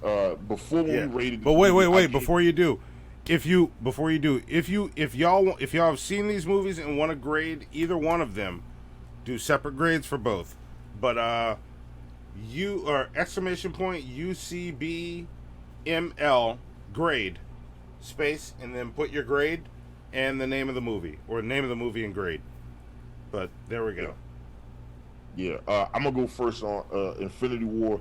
I think that movie is fucking great. I gave it an A. It is as close to superhero perfection that a movie could be. I thought that movie was fucking fantastic. And I love when the movie on the downer. I also love how people swore to God that all these characters was dead. Like, oh no, can't believe Marvel killed off all my favorite characters. And I was like, really? Like, did you really think they wasn't gonna bring these characters back? You really thought Doctor Strange and Spider-Man was gone forever? All right. Black Panther just made $1 billion. Come on. Like, get the fuck out of here. Yeah. So yeah, Infinity War is a fantastic movie. Thanos is a fantastic villain. The Wakanda fight scenes, mixed with the fight scenes in space with Iron Man and the Guardians, all that shit is fantastic. Like one of my favorite scenes in the movie is like when the Guardians meet Iron Man and Doctor Strange and Spider-Man for the first time, and Peter Quill is like, "Where's Gamora?" And then Iron Man is like, "I got a better question. Who is Gamora?" And then Drax is like, "I have a better question. Why is Gamora?" Yeah. And let's not act like the Spider-Man's decimation, his dusting was not one of the most emotional scenes in comic book film. Oh, that's one of Marvel's saddest moments. Yeah. All right, so that movie gets an A. Like, I gave it an A before, and I'm sticking with it. You know what I'm saying? It gets an A. All right. Fantastic. I gave it an A too, and I get the feeling by the time it's all said and done, this may be one of the ones that I come back and give the A+ to. Because I'm also partial to those movies. I'm an Empire Strikes Back guy. I kind of like movies that end where the bad guys win. Yeah. I tend to value those movies more for some reason. All right. I mean, I don't. Yeah, we've talked about Infinity War ad nauseum before, so yeah, I give it an A for right now. Can I give H1 the 20 points for ad nauseum in conversation? I mean, you can give plunger points for whatever you want. I'm sticking with my A+ that I gave it originally. So yeah, it still holds up. Like I watched it again, still an A+. That is a solid fucking movie. So yeah. And if you want to hear it, I think go back and look at that episode. I said it all there. So there we go. There we go. Live action. Your thoughts? Do you want to add anything to what you've already said about Infinity War?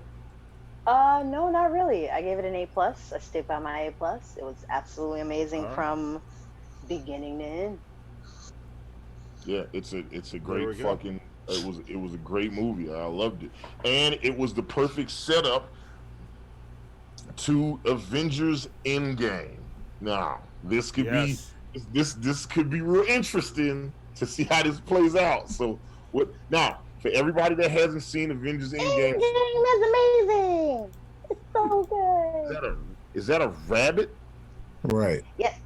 This is T'Challa, the Black Rabbit. All right. Damn it, girl! I just show.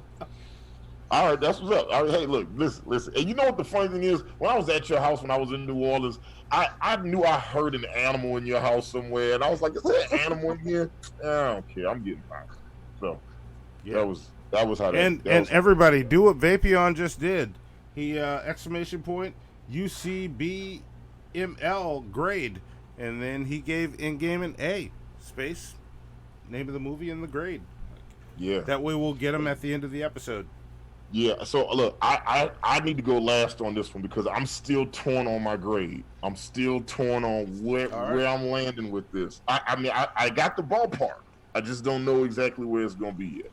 For Endgame? Yes. Oh yeah, I know where I am on it. I gave it an A-. All right. I think we talked about that. I think we talked about it before. Yeah. I gave it an A. All right. I thoroughly enjoyed the movie. You know, I didn't enjoy the length of the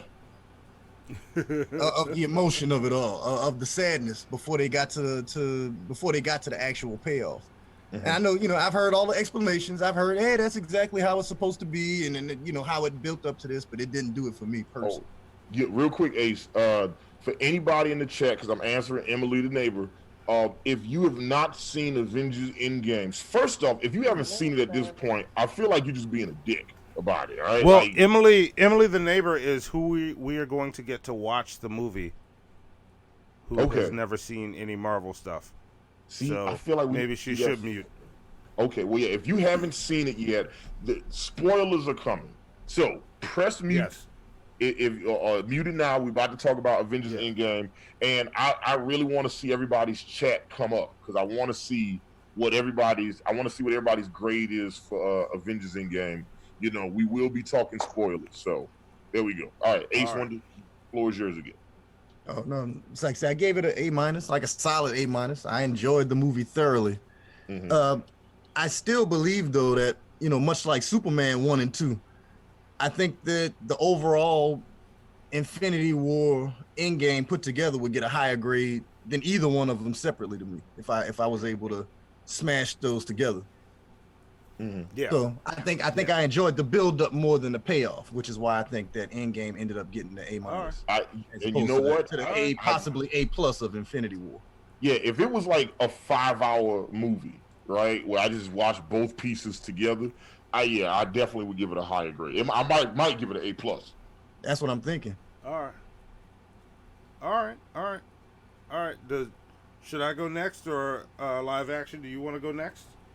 Yeah, I can go next. I mean, I gave it an A. Really? You didn't give it an A+? I want to give it an A+, but there's a couple of, you know what? Give it an A+, because I feel like I don't care about the little minor. Don't let him change your grade like that. No, I expected live action to give it an A+. I straight up, I expected Monty in live action to get his movie an A+, and I expected me and you to be the low end of the totem pole on this one. I say an A just simply because it had a couple of things in there that were a little wonky. Talk about it. Talk about that wonky shit. So Monty could get all flustered in his, Excuse me. I'm not gonna get flustered. Flustered under his scarf.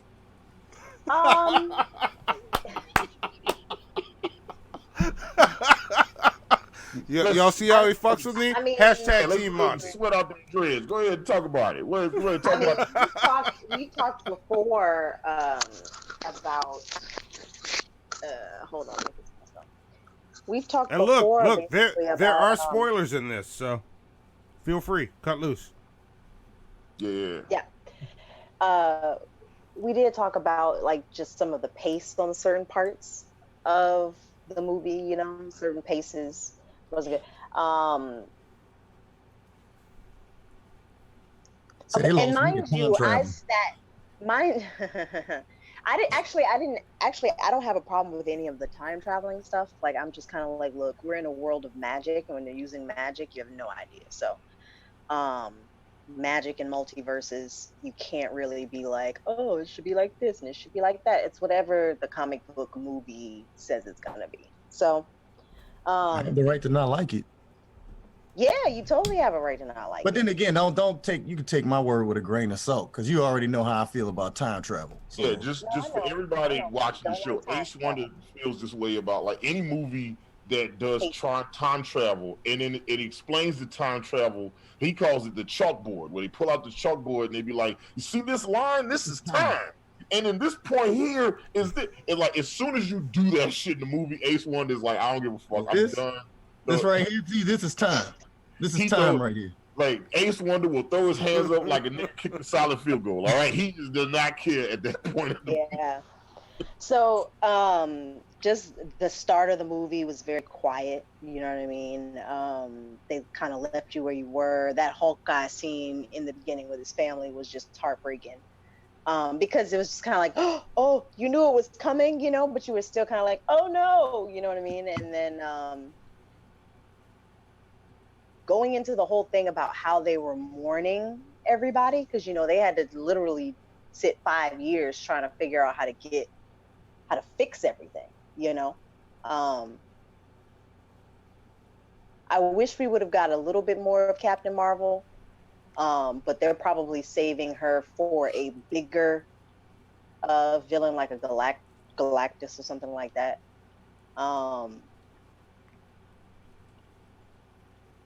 I feel like they still have some work to do with her. Yeah. She needs to pay some dues before she gets anything. Yeah. Man, just that ending battle, dude. Like that ending battle, like when, oh my god, it was so freaking good. Okay, so I don't even know where to start with like how awesome that part was. Like, but you know, you got Cap fighting to the death in the end, you know what I mean? It's him. Thor's there, Fat Thor with both his you know, when he got Mjolnir and Stormbreaker, I was like, oh my god, this is insane. And then like when it gets to the point where, you know, Thor's fighting Thanos and then you know, he knocks Mjolnir away or something like that, and you see it kind of shaking. And I was sitting in my seat being like, fucking Captain America. Cap about to pick up this goddamn he about to pick up this hammer. And when it hit him and somebody in the movies ruined that for me, man. Man. Now somebody in the movie theater ruined that part for me. Now mind you, the part where Cap gets Mjolnir. Thor's hammer. Yeah, he picks up the damn hammer. Some dude in the theater says, yes! Yeah! Let's go! Let's go! No, but mind you, I did sit through this movie back to back, so 6 solid hours of watching this movie, and thinking about the little odds and ends here and there. But when he hears Cap on your left, that was a wrap. I literally think I started like ugly crying. I ugly cried as everybody. I'm not kidding. I'm really not kidding. Both times I watched it, ugly. Oh my god! Seriously, it was because it was just like it all came together, you know. And going back and seeing Howard the Duck there with his little gun or whatever, you know, like it really just kind of, I don't know, they brought it all together and was like, hey guys, thank you so much. You know what I mean? For taking this journey, here you go. You know what I'm saying? And oh God, it was amazing. And then the battle, they gave everybody a chance. You know, everybody got a little play here, there. The women got their little thing. You know what I'm saying? The whole Gamora Peter Quill thing was kind of cute because she ain't know who he was. You know, she had to rely on her sister to tell her, like, him, yeah, girl. It was just it was good. It was good. It was great. Now I feel like I should just give it an A+. All right.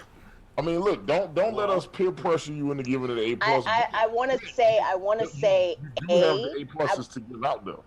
I know. I want to say A simply because I feel like Infinity War just had a little bit more than Endgame did. They lost, you know, the shock of it. Well, yeah. All right.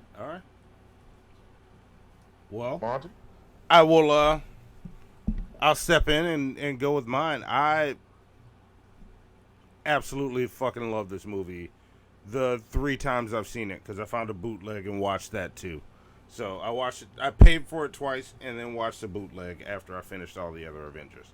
So yeah, I absolutely fucking love this movie. From like, and I've spent a lot of time. Huh? Did you cry? I did. And funny story about it. Yeah, I did. Funny story. I was sitting in the theater and I wasn't even, I was there by myself the first time I saw it. Wasn't even joking. I seriously, at one point, I was like, man, my allergies must be bothering me. But I was actually crying. Started checking Yes, I wasn't joking at all. I was actually crying, but I did cry. You're really going to have to clear asbestos out of this building. Listen, man, I was drinking the Sprite and the straw hit me in the eye and got Sprite on my eyes. Man. Yeah, I'm like, man, what the? I'm like, and it happened. Like I'm watching. I'm like, man, what? This is fucked up. My allergies are bothering me now, and I can't see the screen because there's all this. Oh, those are tears. I'm crying. This is a sad scene. Oh, okay. See, I didn't even realize what it was. Wait a minute, this substance. Yeah. This isn't allergies at all. Listen. Monty is such a real nigga. He didn't even recognize tears. He didn't even know what it was. What is this watery substance coming from my eyes? What is this salty rain? What is happening? Salty rain on my face. It's redonkulous. But no, I love the way that movie was put together. I thought it was the perfect way to come back from Infinity War.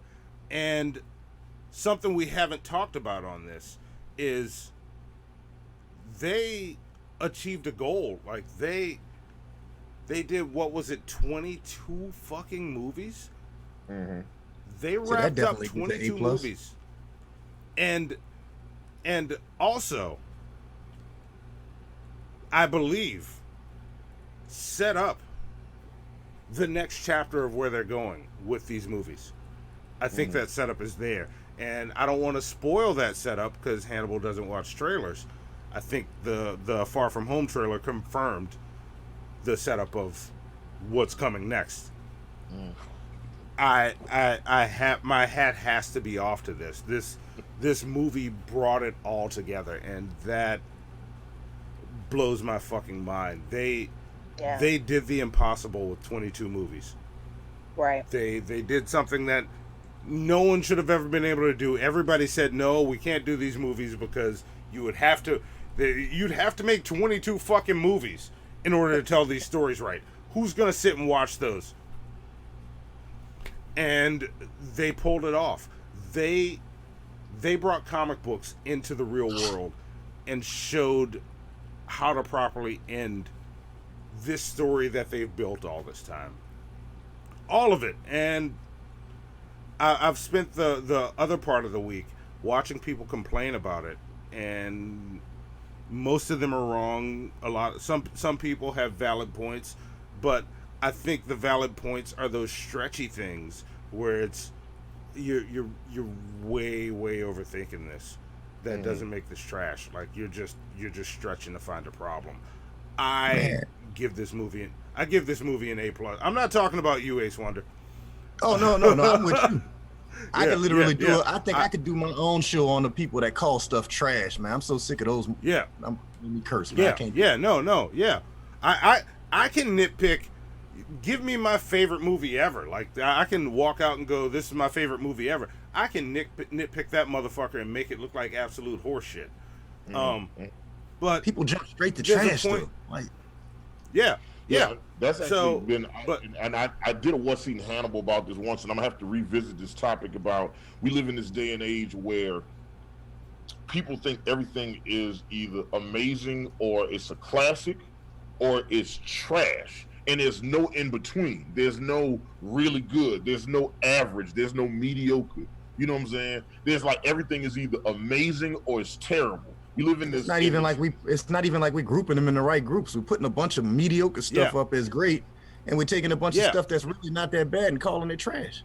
Yeah, exactly. And I have a huge problem with, and that's part of the reason why I gave Hellboy 2019 C- and not a lower grade, because it's not a good movie, but it's not a bad movie.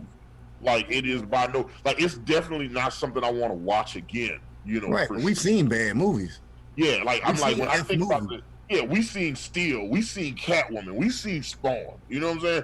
This movie was not that. You know what I'm saying? But you know, but Monty talks about this all the time. You know, he calls the Back to the Future theory is that if you had made Back to the Future in 2019, 2020, the internet would not allow that movie to exist in the that we have it because of how people nitpick shit to death. Even to the point now where like there's no movie that can stay great for long periods of time. And I said this while we were in the Zoom call. Monty was trying to fix everything that was going on. So shout out to Monty doing all this shit Zoe free tonight, because he's really been kicking ass in the game. So shout out to Monty, because I know he was low key about to have a stroke and destroy his computer with a karate chop earlier. But like, I forgot what the point I was building towards. Well, I can't look. See, this is what happens when I start complimenting other people. You know what I'm saying? That's why I gotta stay hateful. That way I can just maintain my point, like I was trying to do. Let the hate flow All right, through Roger. I was in a nerd chat room earlier today. A couple days ago. Thanks, and I was in a nerd chat room earlier today, and in that nerd chat, they were having a debate about how the Christopher Nolan Batman movies weren't good enough compared to any of the Marvel MCU movies. And that shit is so laughably wrong to me. Specifically as it relates to The Dark Knight. You know what I'm saying? And it's like you could say this movie is as good as this movie, but to be like the Christopher Nolan movies are trash. There's a lot of things you can call those movies, but trash is not one of the things. But we live in this time where everybody lives in a particular moment, in a particular feeling, and we put these feelings out there without really quantifying them with anything that makes sense. You know what I'm saying? Like we live in a time where they'll be talking about climate change on the news, and there'll be like 100 scientists that say it's real, humans are fucking up the planet, and then they'll be like, and then on the other side, we got this guy that's like, nah, man, God is gonna stop it if he feel like it. Like that second dude shouldn't even be on the fucking news. You know what I'm saying? But we live in a time now where we treat everybody's opinions like their opinions matter. And everybody's opinions don't matter. You know what I'm saying? Anyway, I'm sorry. I know I went off on a different tangent. Monty, you were in the process of sucking Endgame's dick. Yes, but I'm gonna give Misa a couple of plunger points. I'm rocking my bandana tonight. Actually, this is a scarf. That's I don't do bandanas. This is a scarf, but thanks for noticing. Yes. The only people that wear bandanas are in gangs. All the rest of us wear scarves. Yeah. No, they do bandanas. Bandanas, Hannibal. Get it right. But I was just getting to the end point of it all. Endgame was fucking awesome. It gets an A+. Like I can nitpick at little things here and there, and probably agree with things that other people say, but A plus, hands down. So, well, I don't see it changing. I think it's good that I get to go last, because I'm solid on my grade now. After hearing everybody else talk, I am solid on my grade. So, when I first saw Avengers Endgame, I saw it like the day it came out. So at this point, the Drunken Peasants chat room, which ended up being a What's Eating Hannibal, they completely spoiled the movie. They basically told me everything that was going to happen in the chat room. Fuck those guys for doing that shit. And I see Spec in the chat, and he saw how mad me and Billy were. But I was mad, but I was even madder when I got to the movies and realized that they had ruined the movie. I was like, wait, this is what's gonna happen? So that means Tony's about to die? So that means Captain America's going back and fuck y'all. Like I was just understand. I'm like IT like E Green is an IT fucking genius. He is gonna track down their fucking IP addresses, and I'm coming to somebody's house and I'm beating ass. All right, straight up. Like there's a couple guys that's getting punched in the face, that's getting punched in the throat of the stomach because they thought they was being funny, and guess what? You're not. So guess what? I'm gonna make a world star moment at your house. So that's happening now. These are things that are taking place. Now that shit's out the way.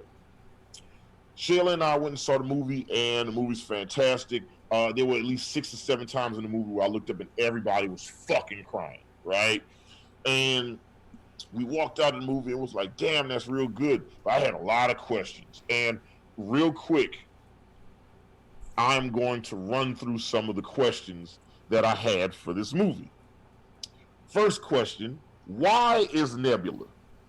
Okay, like one nebula kills another nebula, but the second nebula is still there. Like I don't understand what that shit is. You know, how did Tony snap? How did Tony snap his fingers, not kill Gamora? You know, if he snapped all of Thanos's people out of existence, then how did Gamora exist? He never met Gamora in Infinity War, so there's no reason that he should have not snapped her out forever. You know, why did Captain America age? I thought the Captain America serum prevented him from aging or aging like a regular person, so why is he so much older now? You know, did Cap live his whole life with Peggy and nobody else noticed, or did they notice and just not say anything? Were there always 2 Captain Americas? Where did he get his shield from after Thanos destroyed it? What happened to Peggy's husband and kids? And does that mean that Cap is related to Peggy Carter by blood? And why did Cap come back why didn't he come back on the time platform instead of the bench? How did Cap get the Space Stone back inside the Tesseract? How did Cap get the Mind Stone back in the Scepter? How did he get the fucking ether, the Reality Stone turned back into ether, back into fucking Natalie Portman? And my list of questions just keeps on going and going and going. After I saw the movie, I felt how I felt. I talked to Monty about it, and me and Monty had a long ass, drawn out ass discussion. You know what I'm saying? We had a long, drawn out discussion, and Monty was, you know, defending the movie and was telling me some of the points that he thought. He said he thought I was looking too deep into it, and you know, the thing that I've noticed about Avengers Endgame is that people that love that movie, you know, kind of make concessions with the movie in that there's certain things that don't quite make sense or aren't talked about in the movie, but they let it go because they got the emotional payoff that they wanted. And I went to sleep that night after talking to Monty, and I woke up the next day and I was mad as shit because I started thinking about it even more, and I was like, man, fuck that shit. This shit doesn't make any sense. You spent all this goddamn time putting this shit together, and this is and I just got it's about to be What's Eating Hannibal. And then I went and saw the movie again. And when I saw the movie again and just sat back and just enjoyed the movie, I was like, look, at the end of the day, when the dust settles and the smoke clears, everybody got the emotional payoff that they fucking wanted with this movie. You know what I'm saying? And as for everything that doesn't make sense to me at this moment, I'm going to revert back to what I talked about in Age of Ultron. When I watched Age of Ultron at that time, I would have given that movie like a B+, right? But watching that movie now, after seeing how everything unfolded and seeing how that movie ended up being a linchpin for everything that came up until that point and everything that was to come 5 or 10 years in the future. The fact that they had the vision to plan that far ahead and then be able to do all this shit is brilliant. This They is one of deserve the a certain reasons, grade just for pulling it off. yeah, this is one of those reasons why I love the TV show Game of Thrones. Short of the last episode and a half, right? If you look at that show, everything that happens is telegraphed and explained to you at different points, and there's so many interwoven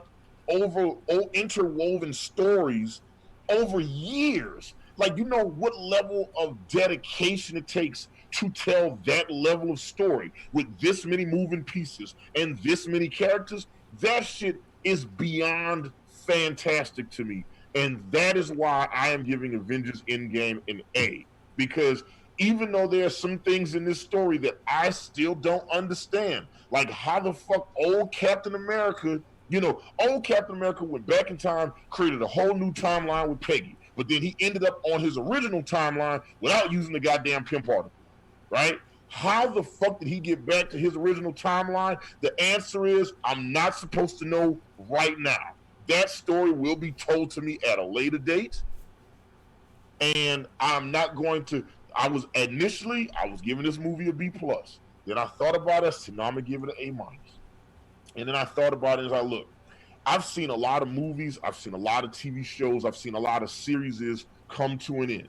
And whenever they do the final episode of the final season of anything, the fans shit on it left and right. And you're seeing it right now with Game of Thrones. You saw it with The Sopranos. You saw it with Lost. You saw it with the Harry Potter movies. Like, there's like people get to like the end of the franchise, and if they don't get the ending that they want, they are ready to throw the whole trilogy in the garbage or the whole franchise in the garbage.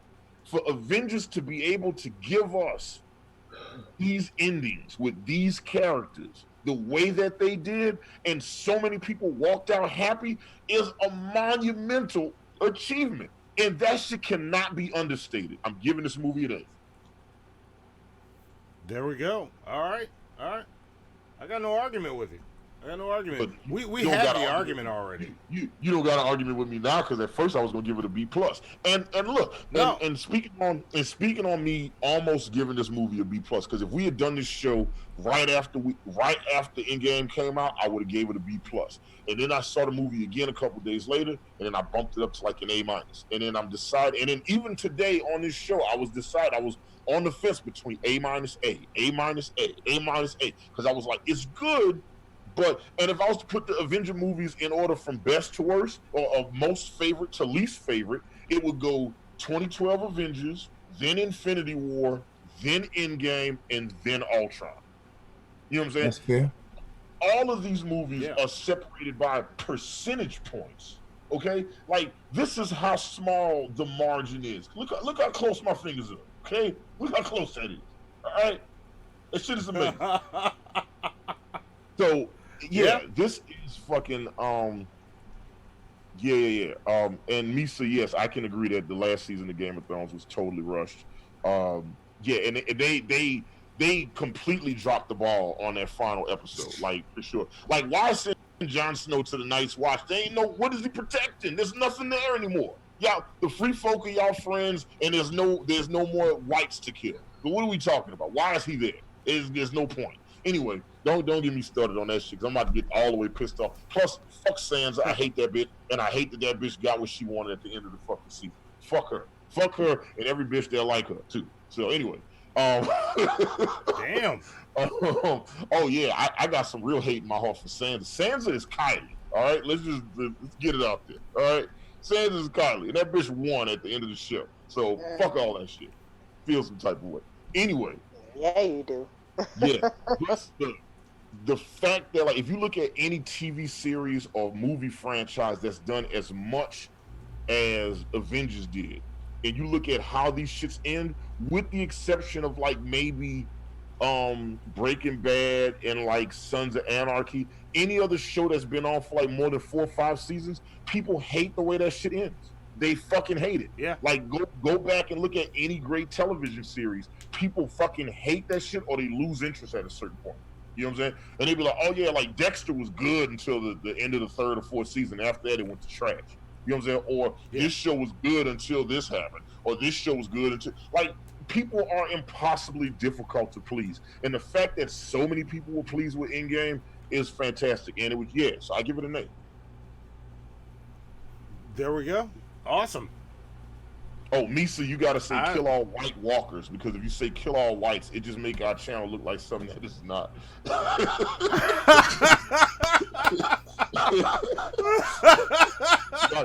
you gotta say white walkers, otherwise, otherwise they just gonna think that you got 4 black ass people, one of them wearing a mask, and then you put the hashtag kill all whites. It's like, oh shit, like FBI gonna be. Hey, Misa.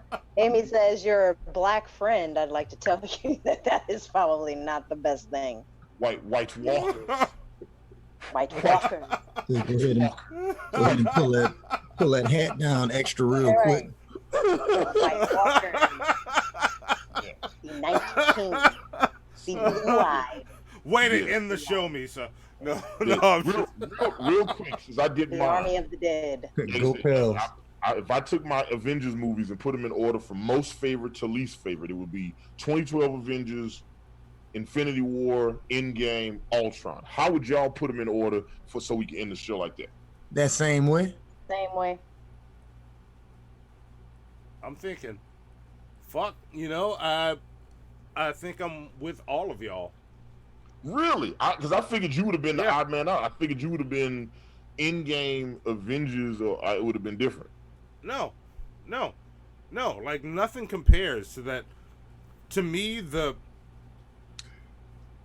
best scene in all of this Marvel shit is that forest scene, Cap, Thor, and Iron Man. That scene is amazing. Like that's the emotion that comes with that scene. Yeah, that scene is amazing, and it's very slept on because there's so much great in that movie. You miss out on. Like, one of my favorite scenes in that movie is when when the Hulk and Thor get into that fight on the shield carrier, and the Hulk tries to pick up Thor's hammer, and he's trying so hard to lift it that the force of him trying to lift it is forcing him down into the ground. You know what I'm saying? Like, you can't do this shit. You know what I'm saying? Yeah, I go with the same order. Like that's, and that it's because of moments like that, and that movie is so full of it. That scene where they all, and it's so perfect when it happens, when all the Avengers end up standing in that circle, and you get that Michael Bay shot where it spins around them. Like fuck, that's a nerdgasm right there. Like everybody watching the chat that's still watching the show right now, if you've seen all 4 Avengers movies, put them in order from most favorite to least favorite. Put the movies in. I'm just curious to see what everybody thinks, because I know Mike and a couple other people liked Ultron more, so I'm curious to see what everybody. And I'm curious about something. There are 35 of you watching, and there are 38 likes, more likes than watching. I'm wondering if there are more people here. 45 likes. I got 45 likes. All right. Well, I'm curious if that number will go higher if I ask you if you haven't liked already. Like it again. Let me know if that number rises, because I think I'm glitching up somewhere. There you go. And there's there's a little reminder in the chat. Yes. He said, while you make sure you tickle that like button. Yes. No. Aggressively interact with that like button. And then share it. Share the shit out of the stream. I give out plunger points when I see you sharing and tagging us. Or do you do like the middle finger and the ring finger like this? What's your preferred? Oh, it depends on the day and how the like button's looking at me. See, for me, it depends on which nails I have filed that day. That's what it boils down to. All right. Yeah, you don't want to be too naily. Yeah, that's true. Gotcha. Yeah, that's nothing but trouble. All right. But yeah, so live action. There we go. You don't got a dog in this race.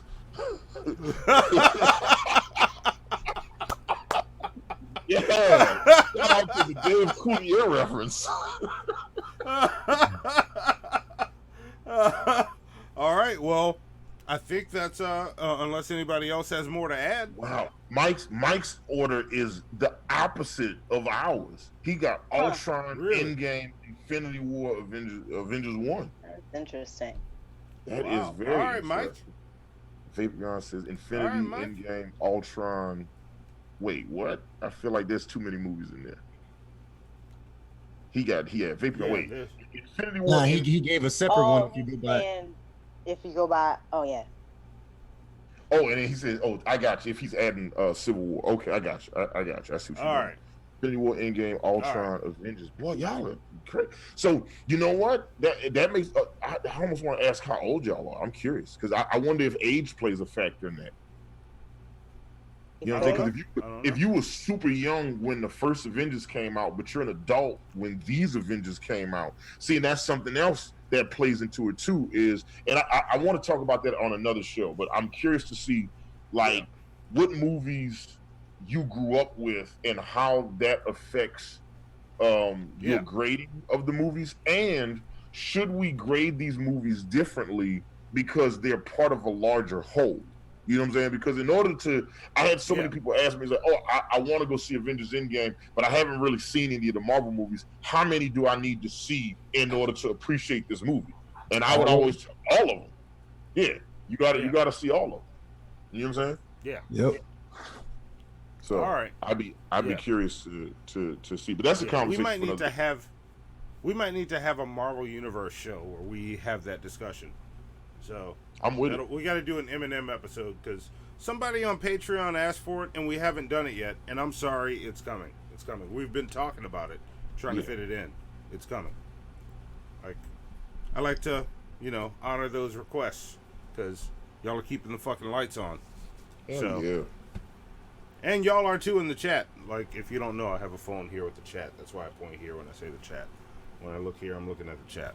So, but thank y'all. So, yeah, we'll have to do an episode like that or about that.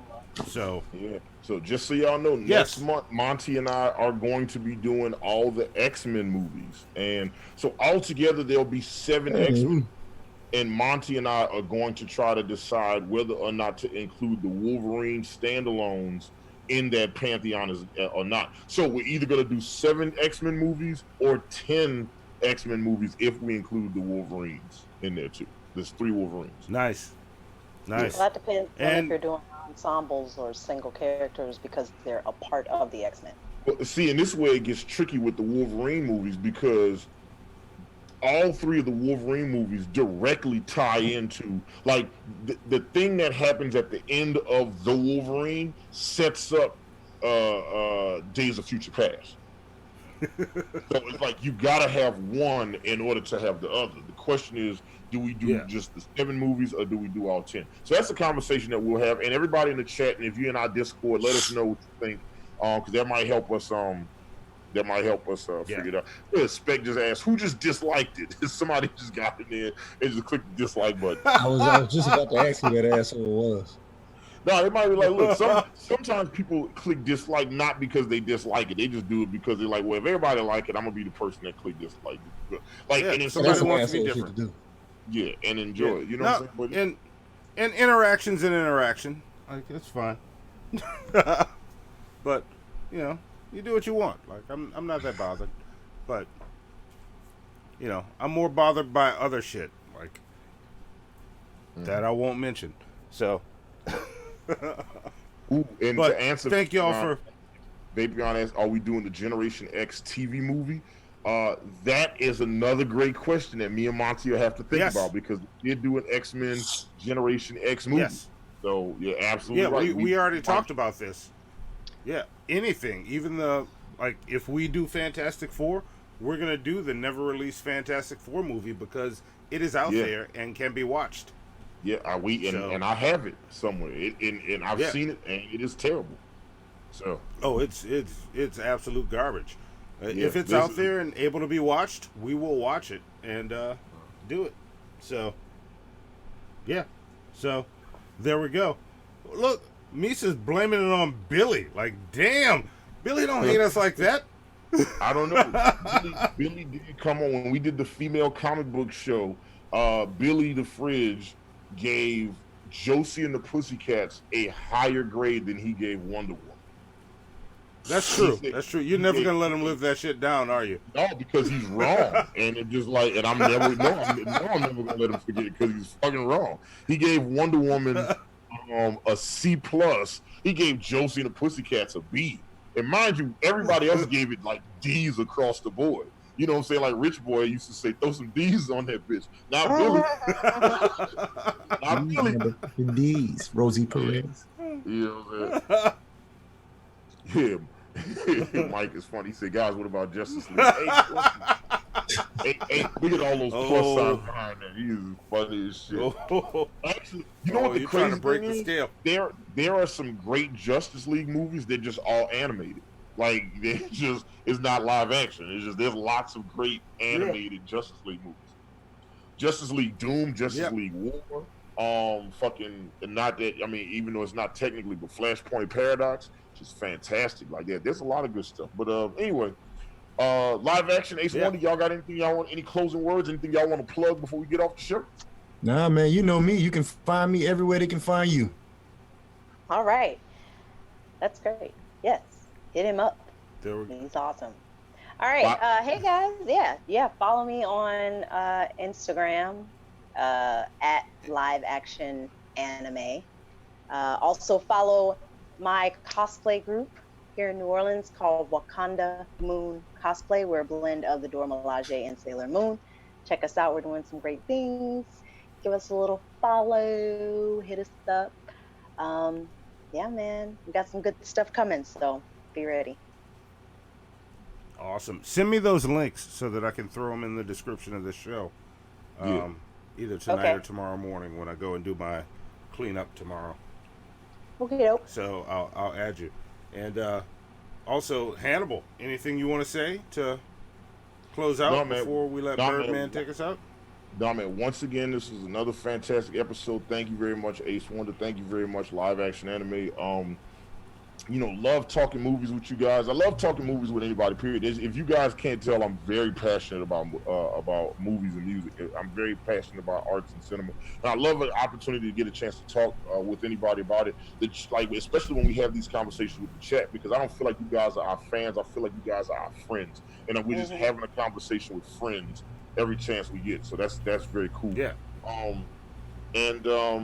Next, like I say, Saturday, Monty and I will be on the Drunken Peasants on Saturday, and then next Wednesday we have our fucking torture episode about fucking G-Man, because you guys fucking voted on that. So thanks. Thank you very much. Yeah, it's coming. It's coming.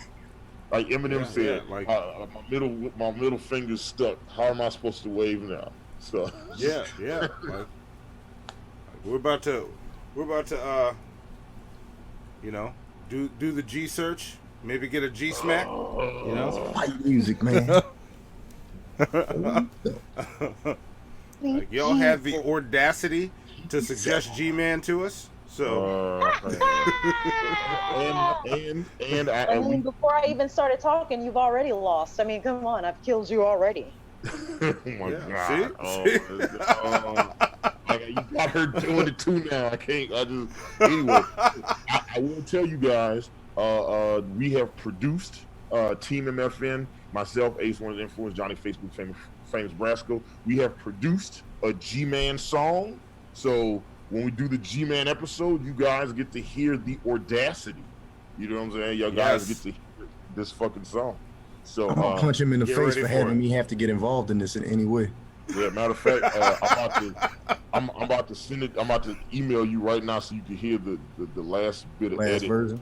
All right. Yeah. I'm about to send it to you right now. Shit is I like I said, I don't know. Jersey City. That's all I got to say. Yeah, it's he does not deserve what he got. Not at all. And that is the correct answer. G-Man audacity. Yes. Listen, this shit could be G-Man's theme song going forward. Like G-Man might hit us up just so he can fucking get this song. You know what I'm saying?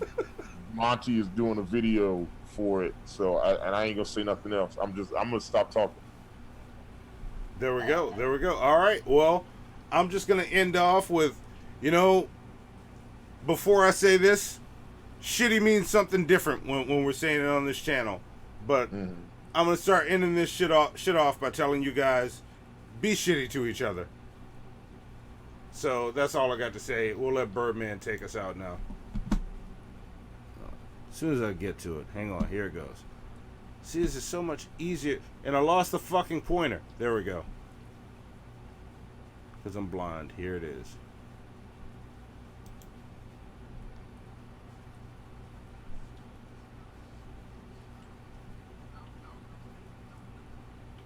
Oh, hang on. That didn't work. But you know what? Wait, no. Fuck that. Fuck that. Hang on. Let me go back. Let me go back. I gotta unmute this. Are you done or are you finished? Yeah, y'all gotta look at my VLC. Let's let it happen again. Here it is. Now y'all will hear it. This was a shit show. Y'all finished or y'all done? I ain't got no more talking.